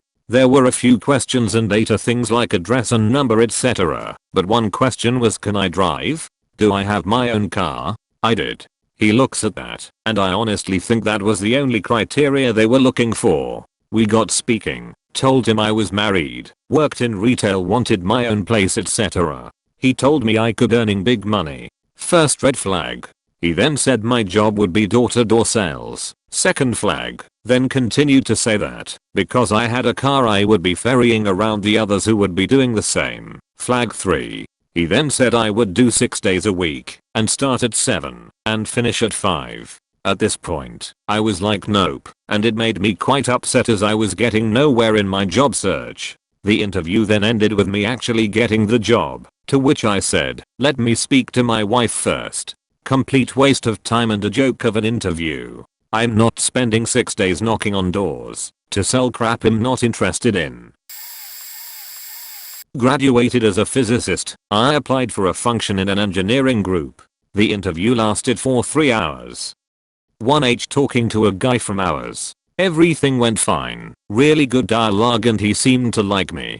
30 meters talking to the head of the department. Everything went fine. He was touching upon my engineering insights. He could see that I obviously didn't have the technical knowledge, but it went fine, and it seemed like I got out with a good impression nonetheless. 1H 30 meters talking to 2 engineers from the team that I'd be working with. Now it's in the last part something happened that really turned me off. One engineer was very sympathetic, understanding and very kind. Tall guy, with an open friendly smile. The other however was a socially awkward dick. His looks were scruffy, his way of talking could best be described as mumbling, and his eyes were hidden behind his greasy hair. Now, looks are not everything, so I decided to see how it goes. A few introductory questions were asked about my CV and cover letter, of course, nothing special. At the point where they started asking me more specific, technical, and mathematical questions however, things got worse. The first question was something asked by the second guy I described. Not completely understanding the question as his way of asking it was quite unclear. I was left blank. The tall guy saw my struggle and asked to the other guy, maybe we can give him a tip? The other guy was quick in responding, I can't really give tips without giving away the answer. To which I said that I don't know. He again was very quick in telling me the answer in a very know-it-all and condescending way. Baffled by his reaction, there was an awkward silence. On to the next question. The second question was about finding the roots of a function and how I would do it. A method I came up with on the spot and that I vaguely remembered from a first year course at uni was the bisection method. I had however forgotten the name and just described it and illustrated it with pen and paper. I successfully explained it however until the second guy asked me in a very persistent tone for the name of that method. Again, I didn't know. Again, he was very quick to say that it's the bisection method. Again, I was baffled by his way of reacting. Knowing that that guy would become my closest colleague, must I've gotten the job, was a huge turnoff. I didn't get the job, and I was not disappointed, not one bit. Contacted a company about a graphic design position at a nearby location. I spoke over the phone with ours and they assured me of the working conditions, type of work I'd be doing, etc., which all sounded great. Scheduled an interview. Went to the interview and immediately was suspicious. Walked into the lobby of a single-story building in an office park and there was a large waiting room. I checked in and sat, and then another person checked in, and another, until there were about 20 plus folks sitting. About 15 minutes later, a couple of fancy bro dudes came in, welcoming the group and asking us to join them in the conference room. The conference room was just a large open room, full of folding chairs all facing a screen. Once inside, they proceeded to introduce us to their company, which was basically to sell insurance/retirement plans to public service orgs, like police/fire/EMS departments. They showed this long, peppy video of employees giving testimonials and talking about what a great family the place was like. This went on and on and on. I knew I had been duped. They were farming for salespeople. It had a very cult-ish feeling. Felt like I was being signed up for some MLM bullshit. Probably was. I got up in the middle of their presentation to leave. Immediately the bro dudes called to me. "Oh, do you need to use the restroom?" "No," I said, "I'm leaving." They then proceeded to taunt me and mock me in front of the whole room for making a mistake and so forth. I kept walking, laughing, all the way out. Wrote them a nasty email about the bait and switch. I should have done my homework, but was desperate for a job at the time. Hate places like this. Went for an interview for a council performance manager position and had to prepare 3 different dashboards for a presentation based on information they had provided in the form of spreadsheets. Had spent a lot of time on these before the interview and researched lots of new things to include in them to give it the edge. Got to the interview and the original panel of 3 people became 2 people as one of the interviewers got up and walked out before the interview started as the previous interviews had overrun and he had a prior interview he needed to get to. Then during the presentation itself the lead interviewer stopped me after 5 minutes. The presentation was due to last 10 minutes maximum and said they had seen enough dashboards and wanted to now get on with the interview, thereby not seeing the other 2 dashboards I'd worked for faking hours on. The interview itself was a shit show. Imagine 2 popular girls from a high school chewing gum on their phones, looking at you all slack-jawed whilst texting each other and giggling randomly, and you're not far off. When they called after to offer me the job, it was the easiest nope of my life. Oh, and ironically enough, that council recently won Council of the Year. A guy I met at a client's office the other day was majorly oversharing, and I have no idea why he took the job. He runs the entire office for this small company, probably doing 1.5 meters in sales a year, and was replacing 2 people. So he finds the job on Craigslist of all places and calls on it. They are lukewarm about interviewing him but decide to. He interviews and they call back a day later and say, "I know we said the position was for $50K a year, can you do 40? To which he accepts. He signs paperwork and they go, "Oh yeah, for the first 90 days you will be a 1099 independent contractor, so we can see if we like you." The first week he is putting in like 55 to 60 hours trying to get their very sheety books in order and has to take a doctor's appointment he had made prior to taking the job. He lets everyone know and they say it's fine. When he gets his check, keep in mind, his salary, so he isn't getting overtime. They have deducted the 2 hours he was gone from his pay. He was able to renegotiate his pay higher, but the working conditions still sucked. They nickel and dimed him while he got to print commission checks for the owner's son totaling what he makes in a year every month. I guess he just had a serious fetish for being treated like shit at work. I had a phone interview with a company while I was starting my last semester of college, actually my first ever interview in my field. It went well enough, they seemed interested in me, but employment was still 4 to 5 months off, so we were both non-committal. A couple weeks later, I get a rejection letter claiming they found a better candidate. I send a follow-up note thanking them again for their time and asking for feedback for self-improvement. They invite me for a second phone interview. Same person. We go through everything. They gave me some good advice, things I should or should not have said and how a few of my responses led to incorrect assumptions, etc. So, then we get to the reason why they specifically didn't select me. They wanted someone with experience using their proprietary software, which by the way, requires a $1K license. Oh, but they acknowledged my willingness to learn the software and that they'll reconsider me. A month later, received another rejection letter. Through online reviews, I found out later that the position I was interviewing for had their new hires traveling all over the United States constantly to provide support for this software. Dodged a bullet there. High-level job in academia which required all-day interviewing at a prestigious university. I was a starving student fresh out of school and had to pony up for the airplane ticket and hotel cost. I was so broke, I saved the packets of snacks from the plane to eat for dinner when I landed late that night. Next morning they did take me out to breakfast, and I ate, though tried to eat slowly and in genteel manner, not like some starving animal. But after that it was straight through all-day interviews, where I was standing, presenting, walking from one office to another, one building to another, speaking and being on. It was grueling, but as we got to lunchtime, I was really looking forward to sitting down and having something to eat to refuel. Nope, no lunch provided for me. Instead I was escorted to a room where I was to stand in front and present to more people while they sat and ate their bagged lunches in front of me. Then I was sent off to do more walking alone down halls from one office to another and speaking to people. At this point, bile is building up in my stomach from not having had much to eat, and I'm experiencing ulcer level pain. I find a few seconds between walks from one office to the next, duck into a bathroom, vomit the bile out, rinse my mouth out, and keep going from office to office. But at that point, I began to not care about working at this place anymore, since these people clearly cared only about themselves. Glad they had such a high opinion of themselves, since I was losing all respect for them. By dinner time that night, I was so sick from not eating that I was miserable.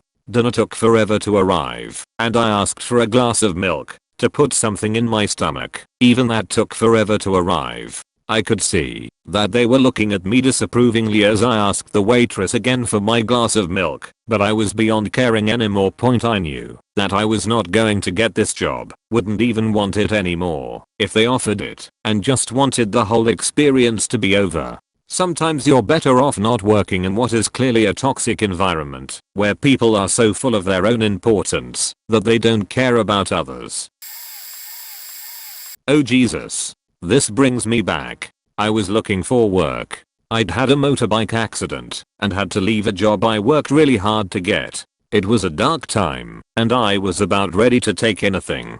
I applied to a copywriting gig at a finance company. Usually for these kinda gigs it's a 1v1 interview. Professional, share your folio kinda deal. Not this time. I arrived early, as I always do, so I had to wait in the lobby. That's about when I started hearing with faking chanting from the nearby conference room. People walked out and saw me, giving this look that was between a smile and a who the fuck are you sort of expression. I mean my nerves are already running hot trying to remember my preconceived answers and now this sheet. Great. So eventually 2 other people arrive in the foyer. Turns out this is a group interview for a copywriting gig. This seemed out of line, but I'll try everything once you know. Once we meet the interviewer, rather than have us go through our folio or explain our strengths, we end up doing a bunch of behavioral tests. It was almost like being part of some weird social experiment. We did a cringe-worthy interview the other candidates session, picked crayons to represent what color we were, and ended up going to the cult room to do blindfold trust exercises. I was very nearly ready to take a toilet break and leave the room. It was so cringy. The other 2 seemed a little uncomfortable, but also looking for a career change too. We were subjects to this new age behavioral suit's wrath. It ended, and as I stumbled down the street wondering what the fuck just happened, I got a call from another interview I had with a guy I'd worked with in the music industry prior. First thing that came out of my mouth was you'd better have good news for me, and I ended up with a new, albeit sheet paying, job by the end of that phone call. Wowee. I was in an interview for a major Korean electronics manufacturer to help manage their server environment. During the interview, they explained the job, and it went pretty normal, trying to tell me how great the job was, and the company, and the normal pitches. Then it got a little odd, telling us how the company is your life, they live to work, etc. Then it got really bad. This was October, and they explained the job responsibilities. I'd be a tech lead for their Unix team, however I'd personally be responsible for 50 or their 2000 servers. I'd also be backup on 50 of someone else's servers. I asked him to clarify, and he explained that I'd be the main point of 24/7 contact on those 50 servers, and then backup on the other 50. If I took a vacation, then my backup would take care of my servers, and if he took a break, I'd be primary in their 50 24/7, weekends, holidays. I'd own 100 servers for a major multinational corporation. It seemed a little odd, so I asked him to give me an example of how often there were calls, and he causally said only a couple a day. Oh, so only a couple a day 24/7 meaning I'd never get a break? What if I don't answer? He jokingly explained, oh, if you don't pick up, it rings your backup. If he doesn't pick up it rings me, and then you're both fired. I asked if he was joking, and he told me no. Why wouldn't I want the responsibility? Was I not capable of owning 100 servers 24/7? I told him I was coming to run a team, not be help desk on a bunch of random servers. He didn't like that. Finally they explained their biggest initiative and why they were hiring me. So it turns out their 2000 server were running aches. I think they weren't really clear, but they were in the process of migrating to RHEL. The plan was to do it over Christmas, as in shut down all the servers, and then turn on RHEL replacements. I asked how large the Unix team was that was working on the task. The guy said, well, first there's me, and then you, if you get hired, and then we are looking for a couple junior guys for me to manage. 4 guys, 1 manager, 1 team lead, and 2 junior guys, to migrate 2000 servers. I assume they were all running some kind of VM hypervisor, so who knows how many virtual servers they'd need. I laughed at the guy and said he wasn't serious. It's October, and you expect to have this project up and running by December? He said yes, and that I should be proud to tackle such an ambitious project. He laughed, we are all going to have awful Christmases, but it'd be a lot of fun. We had some other disagreements, explained here, https://www.reddit.com/r/. I noped out of there, but they did send me an offer. The offer was something comically low, like $85k. I responded that I needed another $50k to even consider it, and they agreed with no hesitation. I turned them down. I don't know, but I got to the interview and really wanted the job, since it would mean a much better pay, like several $1,000 extra a month, and it would also look really good at my CV. So I went and was ready to do anything to get the job, until I got into the room where my future bosses were sitting. There was something about one of them I just did not like. He gave me the creeps, like my hair on my arms started rising, etc. Just really had a bad feeling about him. He would of course be directly above me if I got the job, so I would have to see him every day. I ended up making a real bad interview on purpose. Nothing out of the ordinary. I just made sure they would not pick me. I got home from the interview, and I got a call from a new friend of mine. She had recently moved to town to escape her husband. She was forced to flee her house in the middle of the night with her 3-year-old son because her husband had tried to beat them both practically to smithereens. I had never met the ex-husband and did not know how he looked. The conversation went like this. How's it going? Me, I have just been to a job interview at 30 company in the sales department. That is where my ex-husband works. He is the boss of the sales department. Did you meet him? He looks like. She told me how he looks. Me, yeah, I met him. He was the reason I choose not to work there. Apparently I can sense psychopaths.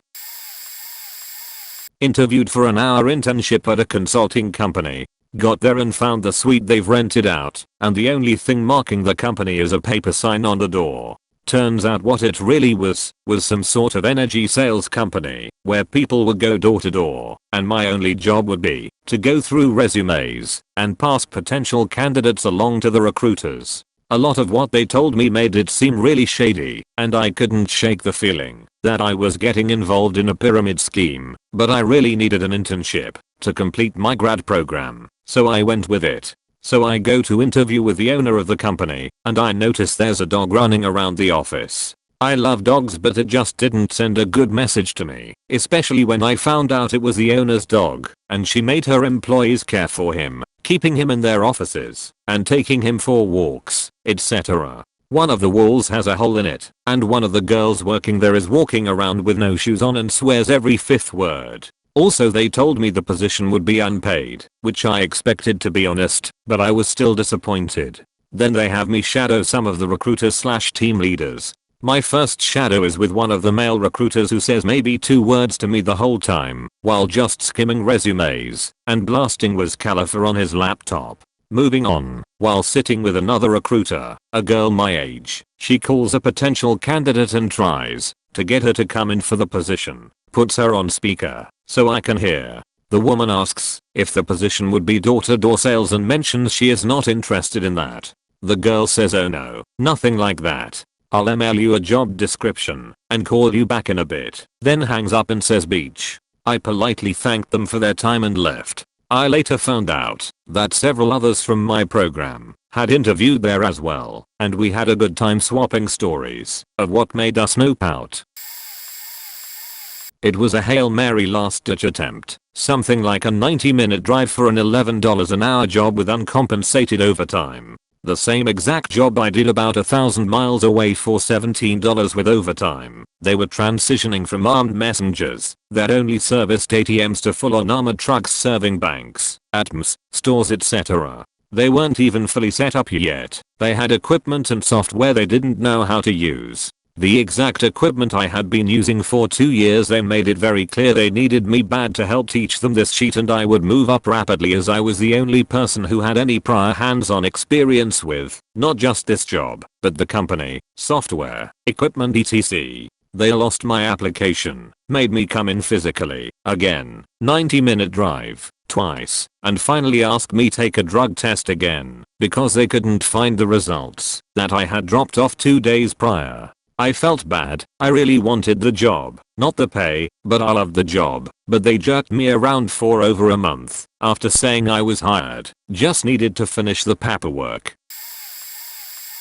I got to the business for my interview, and I had to wait for a long time for the owner to get around to calling me back. Eventually I was told to head back to the owner's office, and on the way I passed this big mirror that ran along the desks in the office. Once in the owner's office I realized it was a two-way mirror that he had set up for himself. He was able to sit in his office and keep an eye on everyone without them being able to see him. That made me a little uneasy, but when I spoke with him, he came off as kind of creepy. He made it clear he didn't intend to pay me very much, and that there wouldn't be much room to work my way up. I left, called a competitor, got an interview with their company. I got a job with a competitor and ended up being paid much better than the first guy offered. Also, no creepy two-way mirrors. Edit. Oh, and I also had a company that wanted me to provide them with the names, addresses, and phone numbers of 50 people I knew that I could attempt to make sales to if hired. They wanted me to give them this list before the interview. I didn't show up for the interview.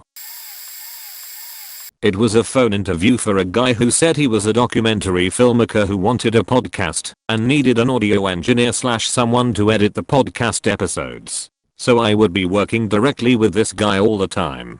The guy's website had lots of broken links, but I remember being able to make out that he kept trying to get on the Today Show to complain about how some airline lost his daughter's luggage. And he had some documentary called The Confederate Jew which seemed to be about himself, but that had so many broken links that I'll never know what being the Confederate Jew entailed. Anyway, the interview starts, and he sounds really tired and disinterested and maybe drunk.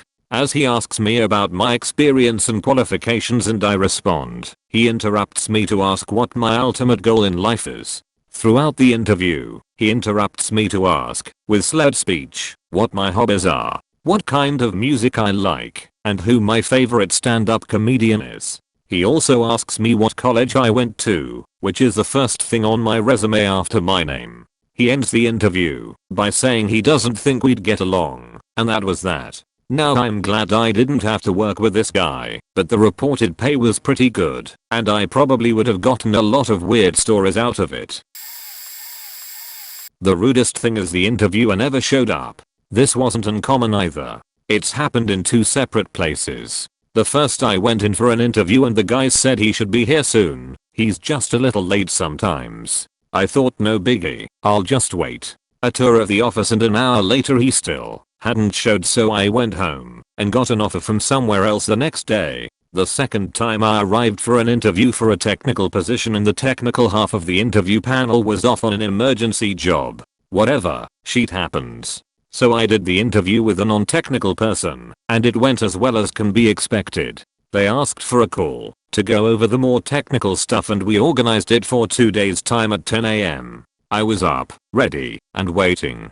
And waiting, and waiting. The recruiter phoned me to ask how it went at 12 o'clock noon, and he still hadn't called. I then said to her I don't think this place is for me. If they can't be bothered to show up to an interview twice in a row, when the second one they didn't even need to be physically present, then I don't want to work with them. I've since had people try to recruit me into the first one, but these companies are now permanently on my sheet list, so I've turned it down every time. To put this in perspective, I was less than a month out from having my masters in hand. I was applying to anything and everything to get me down to my at the time boyfriend's city, and this was a bank telling position at a Walmart. Also note that they set up a phone interview 3 separate times, but kept not calling. I only set up the 4th one, because I was desperate. They were desperate to hire me. Apparently the online test I took prior to my interview put me at the top of their applicant pool, and they were doing everything in their power to convince me that I would forever regret not working for them, except for, not being a horrifying job prospect. It was supposed to be a simple phone interview, but they were already telling me about the tour I would get when I came down to sign paperwork, and that I would start that same day without meeting anyone first, etc. According to the lady I was speaking to, my job perks, her exact phrasing, would have included getting to work every weekend day and some evening, having my schedule set in stone, vacation days included, 6 months in advance, minimal supervision, aka thrown to the wolves with no help, and a pay that was more than minimum wage. She refused to clarify further until I was at the bank to sign paperwork. Thank God I had just had a much better phone interview in my field right before that, or I would have ended up working the dead shifts in a Walmart bank by myself every weekend without the option to take a day off with less than 6 months notice. I was looking for a reception position after working as a personal trainer and hating every second of it. I went to an interview and the guy was being really harsh with me about everything. He was asking about training and why I didn't like it.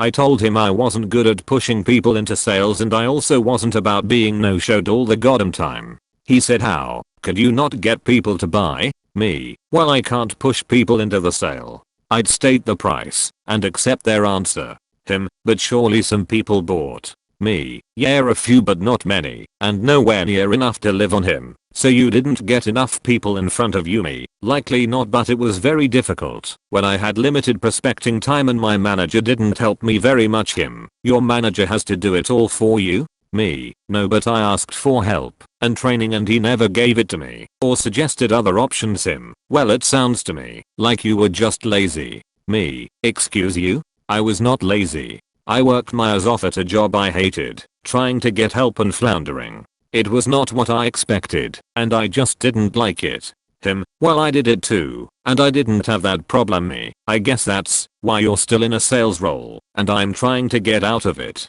Him, well, sales isn't hard. Me, for you. The rest of the interview went horribly, and I had a massive attitude about it. I've been told that trying to piss off an applicant can be an effective strategy, but that was overboard and insulting.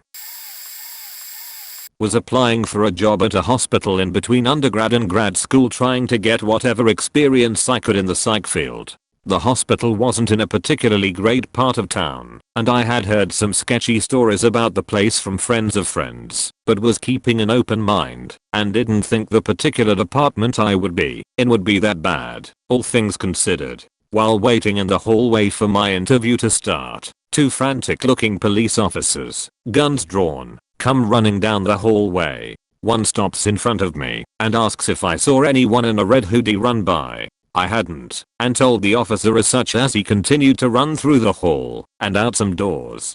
I shared my experience with the interviewers, who claimed it was a rare experience and actually seemed a little surprised. Interview went well, got offered the position a few days later, and I politely declined. The experience just lined up too well with all the negative crap I had heard about the facility, and I didn't want to risk my young life so early to what would have amounted to just slightly above minimum wage pay.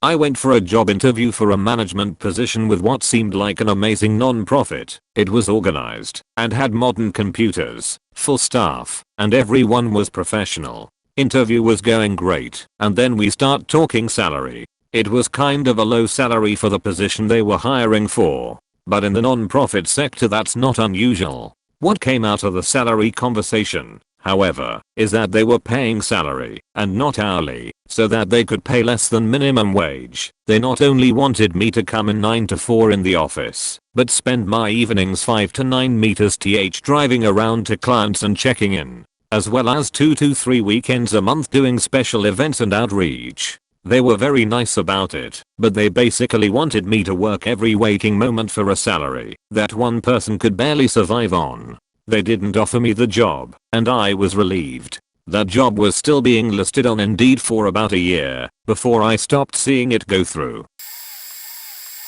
Went to a restaurant for the interview. The restaurant was leasing the main floor of an old building from the owner, who was also the head of the company I was applying for. After discussing basic business points, pay rate, overtime, bonuses, etc., our lunch was winding down. Business owner requests a container for his leftovers, a dog, jive bag, if you will. The waitress takes his food, packs it up, then returns it to the table. At this point the owner condescendingly asks the waitress to attach his leftovers to the handlebars of his electric scooter. She does. Unfortunately, I didn't recall the adage of judging a person's character by the way they treat those who they don't need to treat well. I went to work for him for 6 months. He changed every aspect of my employment agreement. Direct supervisor, job responsibilities, and reduced my hourly pay, insulted my education, my credentials, my work ethic, my intelligence, and screamed at me to the point he was spitting,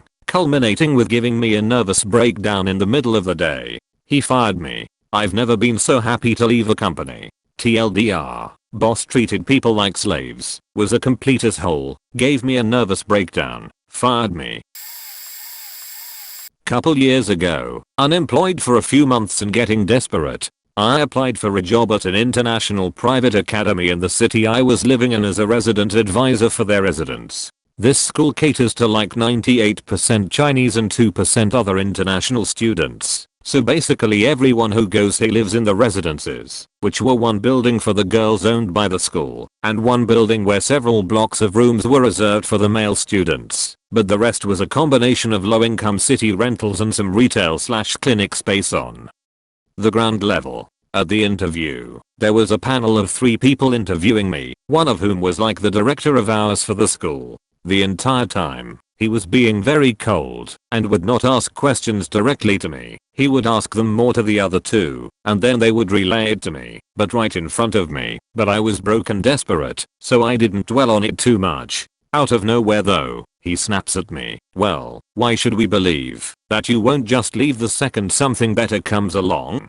I have to say that I was literally stunned at the tone he asked this question, especially since, despite the fact that I wasn't in love with this place, I always am sure to present myself as cheerful and excited for a position, especially in the interview. I did research on the school and had relevant experience, so I'm not sure why he suddenly got so aggressive. I told him that I had a background in similar work I did, and I thought this would be a great role for me, and had to reassert this position several more times, since he just kept rephrasing the same question. Anyway, I came out of that interview thinking that I wasn't a fan of the place, but I'd probably take the job if I got an offer, since I had no other prospects, which I did once he called and made the offer the next morning. Red flag. So I did take the job, but I didn't want to, and during my first training shift I witnessed evidence of bed bugs, aggressive drug addicts, along with syringes and crap littering the tunnels, and a knife being whipped out in a fight between some students. Suffice it to say that I didn't come back for day 2. I figured my health and safety were more important than taking just any job for an income. Found something better within another month anyway. Also never got paid for that one day of work, not that I would go back and even try asking for it. I was lined up with a very good job working for a good company. I had made it to round 3 of the interviews and was now meeting the head of the department, and had actually been told by her junior that they really wanted me. As I met with the department head, I was trying to be outgoing and friendly. I spoke about how I liked a workplace where everyone got along, because you do spend so many hours a day with coworkers, and it's nice when you enjoy them as people.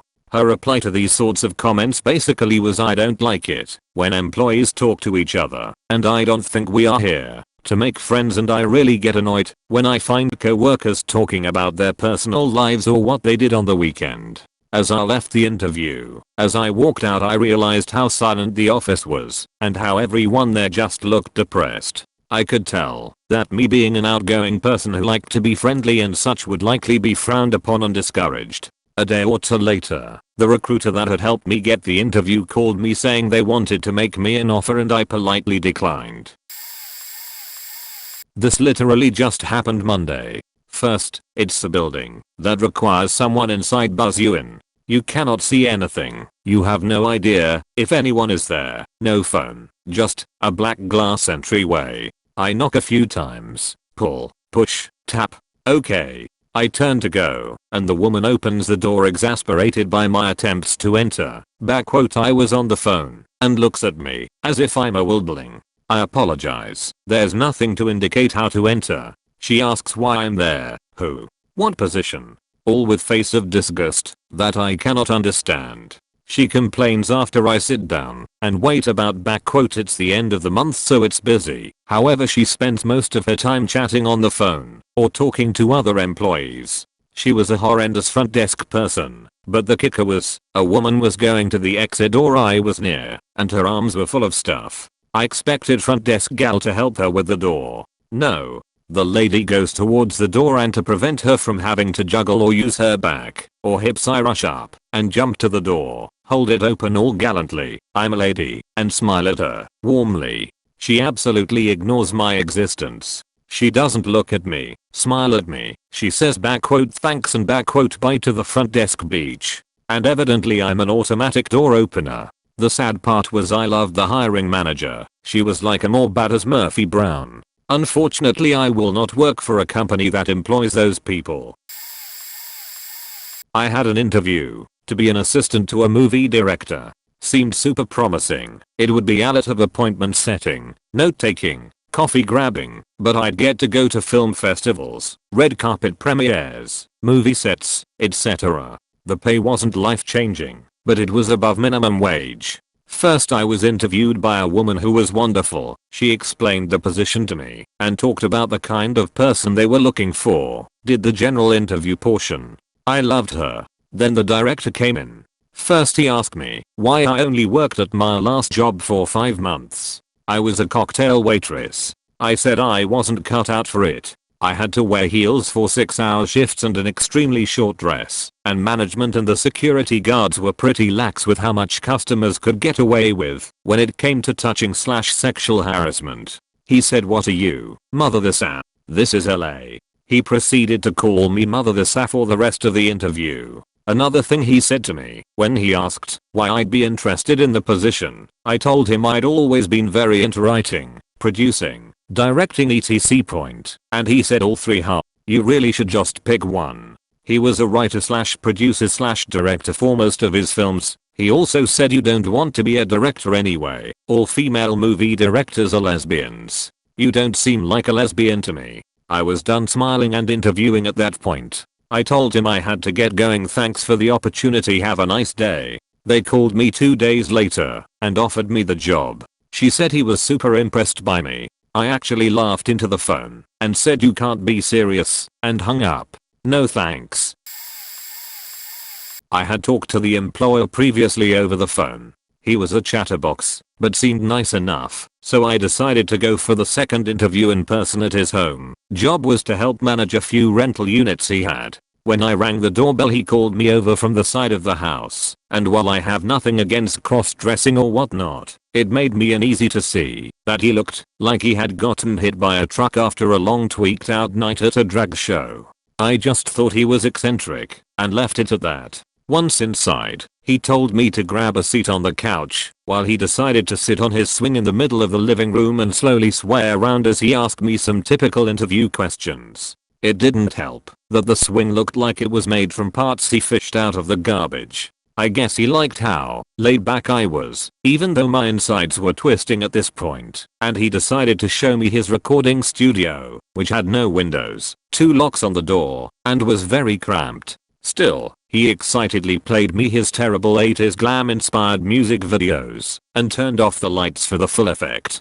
After a few songs he leaves and says he'll be right back before closing the door and giving it an extra tug so it's shut right. So there I was in this recording studio in the dark and frantically texting my friend to let her know where I was and what to do with my remains. After what felt like an eternity, the guy came back and to my relief said we should go outside. to see his rental units, which were currently being occupied by a few 20-somethings. There was one room with a long curved closet against the wall. It was like a little hallway within a room that you could walk through. He told me to take a walk inside, and once I was about to exit, his smudged clown face popped up at the other end and shrieked boo. That's when I told him that it was great meeting him, but that I had another appointment to get to. Sometimes I think about how he was probably just a nice guy with a lot of quirks, but I couldn't let go of this terrible gut feeling inside the entire time I was there.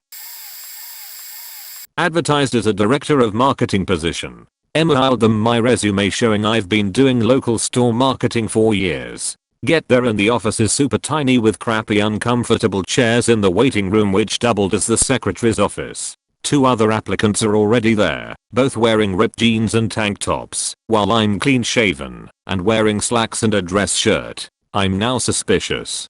Guy comes out of his office, sees me and his eyes light up like Christmas. He skips the 2 girls who were there before me and ushers me in. His office is almost completely bare, with a large empty desk and 2 of the same shitty chairs in front of it. I take a seat, and he starts looking over my resume, like he hasn't already masturbated to it twice today. Then he starts the pitch. How I'll be working largely on my own flexible hours, flexible schedule, competitive pay, there's a bonus structure, all while dancing around what I'll actually be doing. Finally I just stopped him and said, look, that all sounds well and good, but the ad I applied to said marketing director. This sounds more like a simple sales position, which is not the same thing.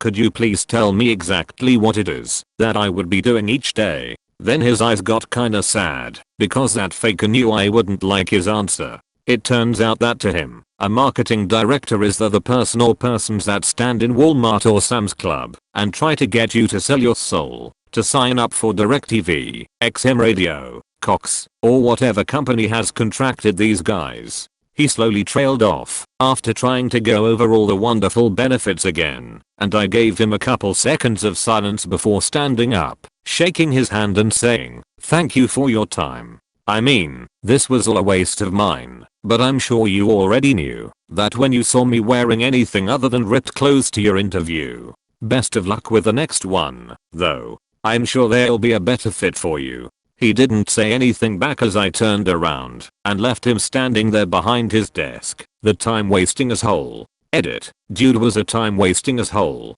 Edit 2. For the people downvoting me, why are you saying that if you walked into an interview for a supposedly higher level marketing position only to find out that you would really just be shilling DirecTV to random Walmart shoppers and that you'd be perfectly okay with that? Really? Friend of mine suggested I apply for the position. His wife was vacating at her job as she had been promoted. She wouldn't be receptionist anymore after 3 years. She was moving to the registrar position at this local technical college. So he wanted me to apply for the receptionist job since it needed to be filled. I was selling shoes at the time and complained all the time about better opportunities. So he was hooking me up. I get an interview, which I'm surprised to see is in a really sketchy neighborhood. I pull up and notice that the sign in the front yard of the school doesn't match the writing on the door. One says name institute, the other says name college. That's odd. So I walk into my interview. The room isn't furnished properly. There's a table with 2 little chairs in this office and a huge empty desk. No computer or anything, books, papers, files, at all on the desk. Naked desk. No one really works in this room. And the desk was an odd size. It was too big. If you tried to fully open the door, you hit the desk. She notices me observing the room and admits they are still moving in from the old office. Yeah, sure. Then she says that, although I applied for receptionist, I can actually have one of 3 jobs: receptionist, registrar, or enrollment coordinator. That was unexpected. I'd never been in a spot where they started throwing additional job selections at you when all you applied for was receptionist. She also introduced this whole conversation in the bare room by saying, you may have seen on the news, but the situation has changed a lot since then, and now we have about 1,000 students. I had missed the piece on the news, but apparently it was about them going out of business or something. That explains the evolving signage. Anyway, my head is spinning, and I can't quite find my footing in this odd situation. This is not what I expected at all. She says I can shadow an enrollment coordinator for a bit to see what I think about that role, since I'm more than qualified with my previous experience calling warm leads on the phone, back when I used to be a personal lines insurance agent. So I sit in this nice young woman's office for 30 minutes with the door closed to shadow her as she calls people who had contacted the school as interested prospective students. She looks me right in the eye and says you should get in your car and get out. She hates her job. Most people she calls just hang up. She's expected to get a dozen or so a day to come in and sign up for tens of thousands of dollars worth of student loans to get a massage therapy certificate. I remember that certificate was $35K. I was aghast. She explained the scheme in depth. These low-income urban adult students weren't expected to complete the program, maybe 10% would, but the point was to get them to sign the papers, to sign for the loan.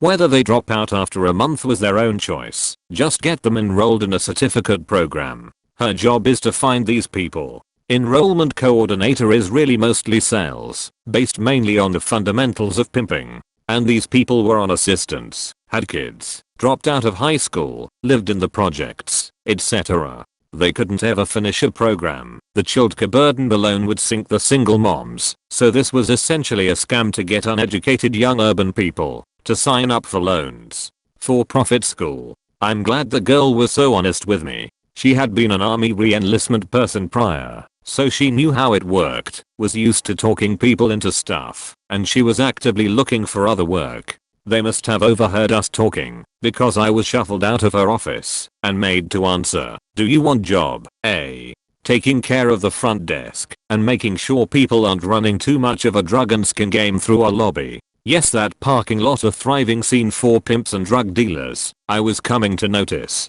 B. Registrar, who manages all the paperwork to keep the loan dollars flowing. Perhaps some creative accounting. C. Talk naive young moms on food stamps into signing up for $50K worth of career training that they can't afford and won't complete. What a decision. This is a lot to consider. Can I have the day to think on it?" And I ran the fuck out of there. Had a job interview yesterday actually that fits this question. I'm in Central Time Zone and the job is in Eastern. In the email, they told me the interview would be at 2 p.m., 3 p.m. Eastern. Cool. So 1 p.m. my time rolls around, and the interviewer calls me and condescendingly says hello. We're waiting for you. I told her that there must have been a miscommunication about the interview time, but I'm available now, so I'm happy to call in and get it started early. She goes, "Good. Hurry up," and hangs up on me. Strike one. Then, in the interview, they were acting like they have never read my resume or cover letter and were shocked at my experience, or lack of experience I guess. They would say things like, "So, you have no grant writing experience? Seriously?" And I would answer saying, "I have strong writing skills, and I'm a fast learner, and with a little guidance, I would be great at it." Then she says, "Well, we hire someone to write grants anyways, so we wouldn't need you." Okay, strike two. Then, she starts asking me the most vague questions. Literally, "How do you teach?" It's for an education director job. I asked her for more specifics, what grade, subject, level, context, etc. And she huffed and puffed and raised her voice and was like, "I just want to know how you teach children." So I answered the best I could, and then in a mocking tone told me, "Well, this is for a director job, not a teaching job." Okay, strike three. Then she only let me ask one question about the job, cut me off, and told me they'd let me know further steps in the next few days. No thanks. Fuck that place. There have been 2 times in my life when I walked out at the end of interviews knowing that I didn't really want the job. The first one was not that exciting of a reason. After meeting with team members, the responsibilities of the job turned out to be different than what had been advertised. But the second one was more interesting. It was a project management job for a government affiliated arm of a large public university. I knew ahead of time that the job would require top secret clearance and an exhaustive 15-year background check, which was already discomforting to me. Not because I have anything to hide, but still didn't like the idea of a potential employer combing through my finances and interviewing neighbors next to whom I used to live. Just a little too creepy for me. But when I got to the interview, they made me put my phone into a locked cabinet because employees were not allowed to bring their phones past the reception area. Sorry, but I can't work at a job where I cannot have my phone with me. I know I used to do that before mobile phones existed, but it's a different era now, and my wife and kids need to be able to reach me if they want to. Then they explained to me that all curtains at the office have to be kept closed all the time because people walk around outside trying to take pictures and video in through the windows of what is on our computer screens.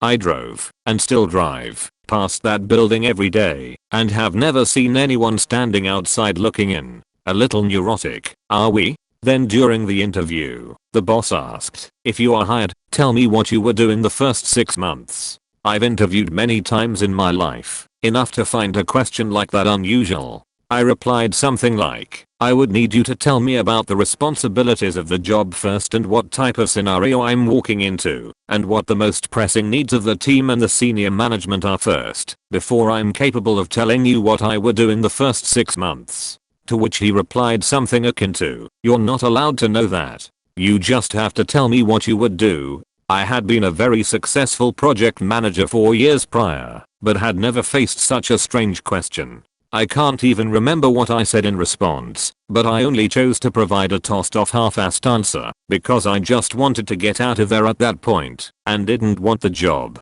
No thank you. Applied for a job at a local call center about 6 years ago. Job posting was fairly vague. It basically said they were looking for call center agents, wanted someone with experience in customer service, ECT. Didn't really go into much detail about the company other than the name, and that they were a call center. I was hesitant, but I was fresh out of uni and needed money. Arrived at the call center, red flags started pinging for me when I saw a security guard at the entrance and had to go through a bunch of stuff before I could wait for my interview. Had to give them my ID to hold on to and then wear a name tag the whole time I was in the building. I was not allowed to bring anything into the building other than a notebook, pen, and folder they gave me, and my purse and wallet. Had to leave everything else, including my phone, in the glove compartment in my car. Going by the signs posted in the waiting room and the notes in the folder. These people really hated cell phones. I suppose it was a call center thing, but you'd think security would dogpile you and cut off your hands if they caught you so much as looking at a phone. There were at least 5 other people in the waiting room, all obviously dressed up for interviews. The person who was supposed to interview me never showed up and never called in, so they had to quickly arrange for someone else to do it. Only when the interview began did I find out that the job was basically going to be me working late nights calling people to tell them their DirecTV bill needed to be paid. They did offer me the position, and I did think about it, but I formally and politely noped out when I got home that day. Ended up getting a better job a week or so later.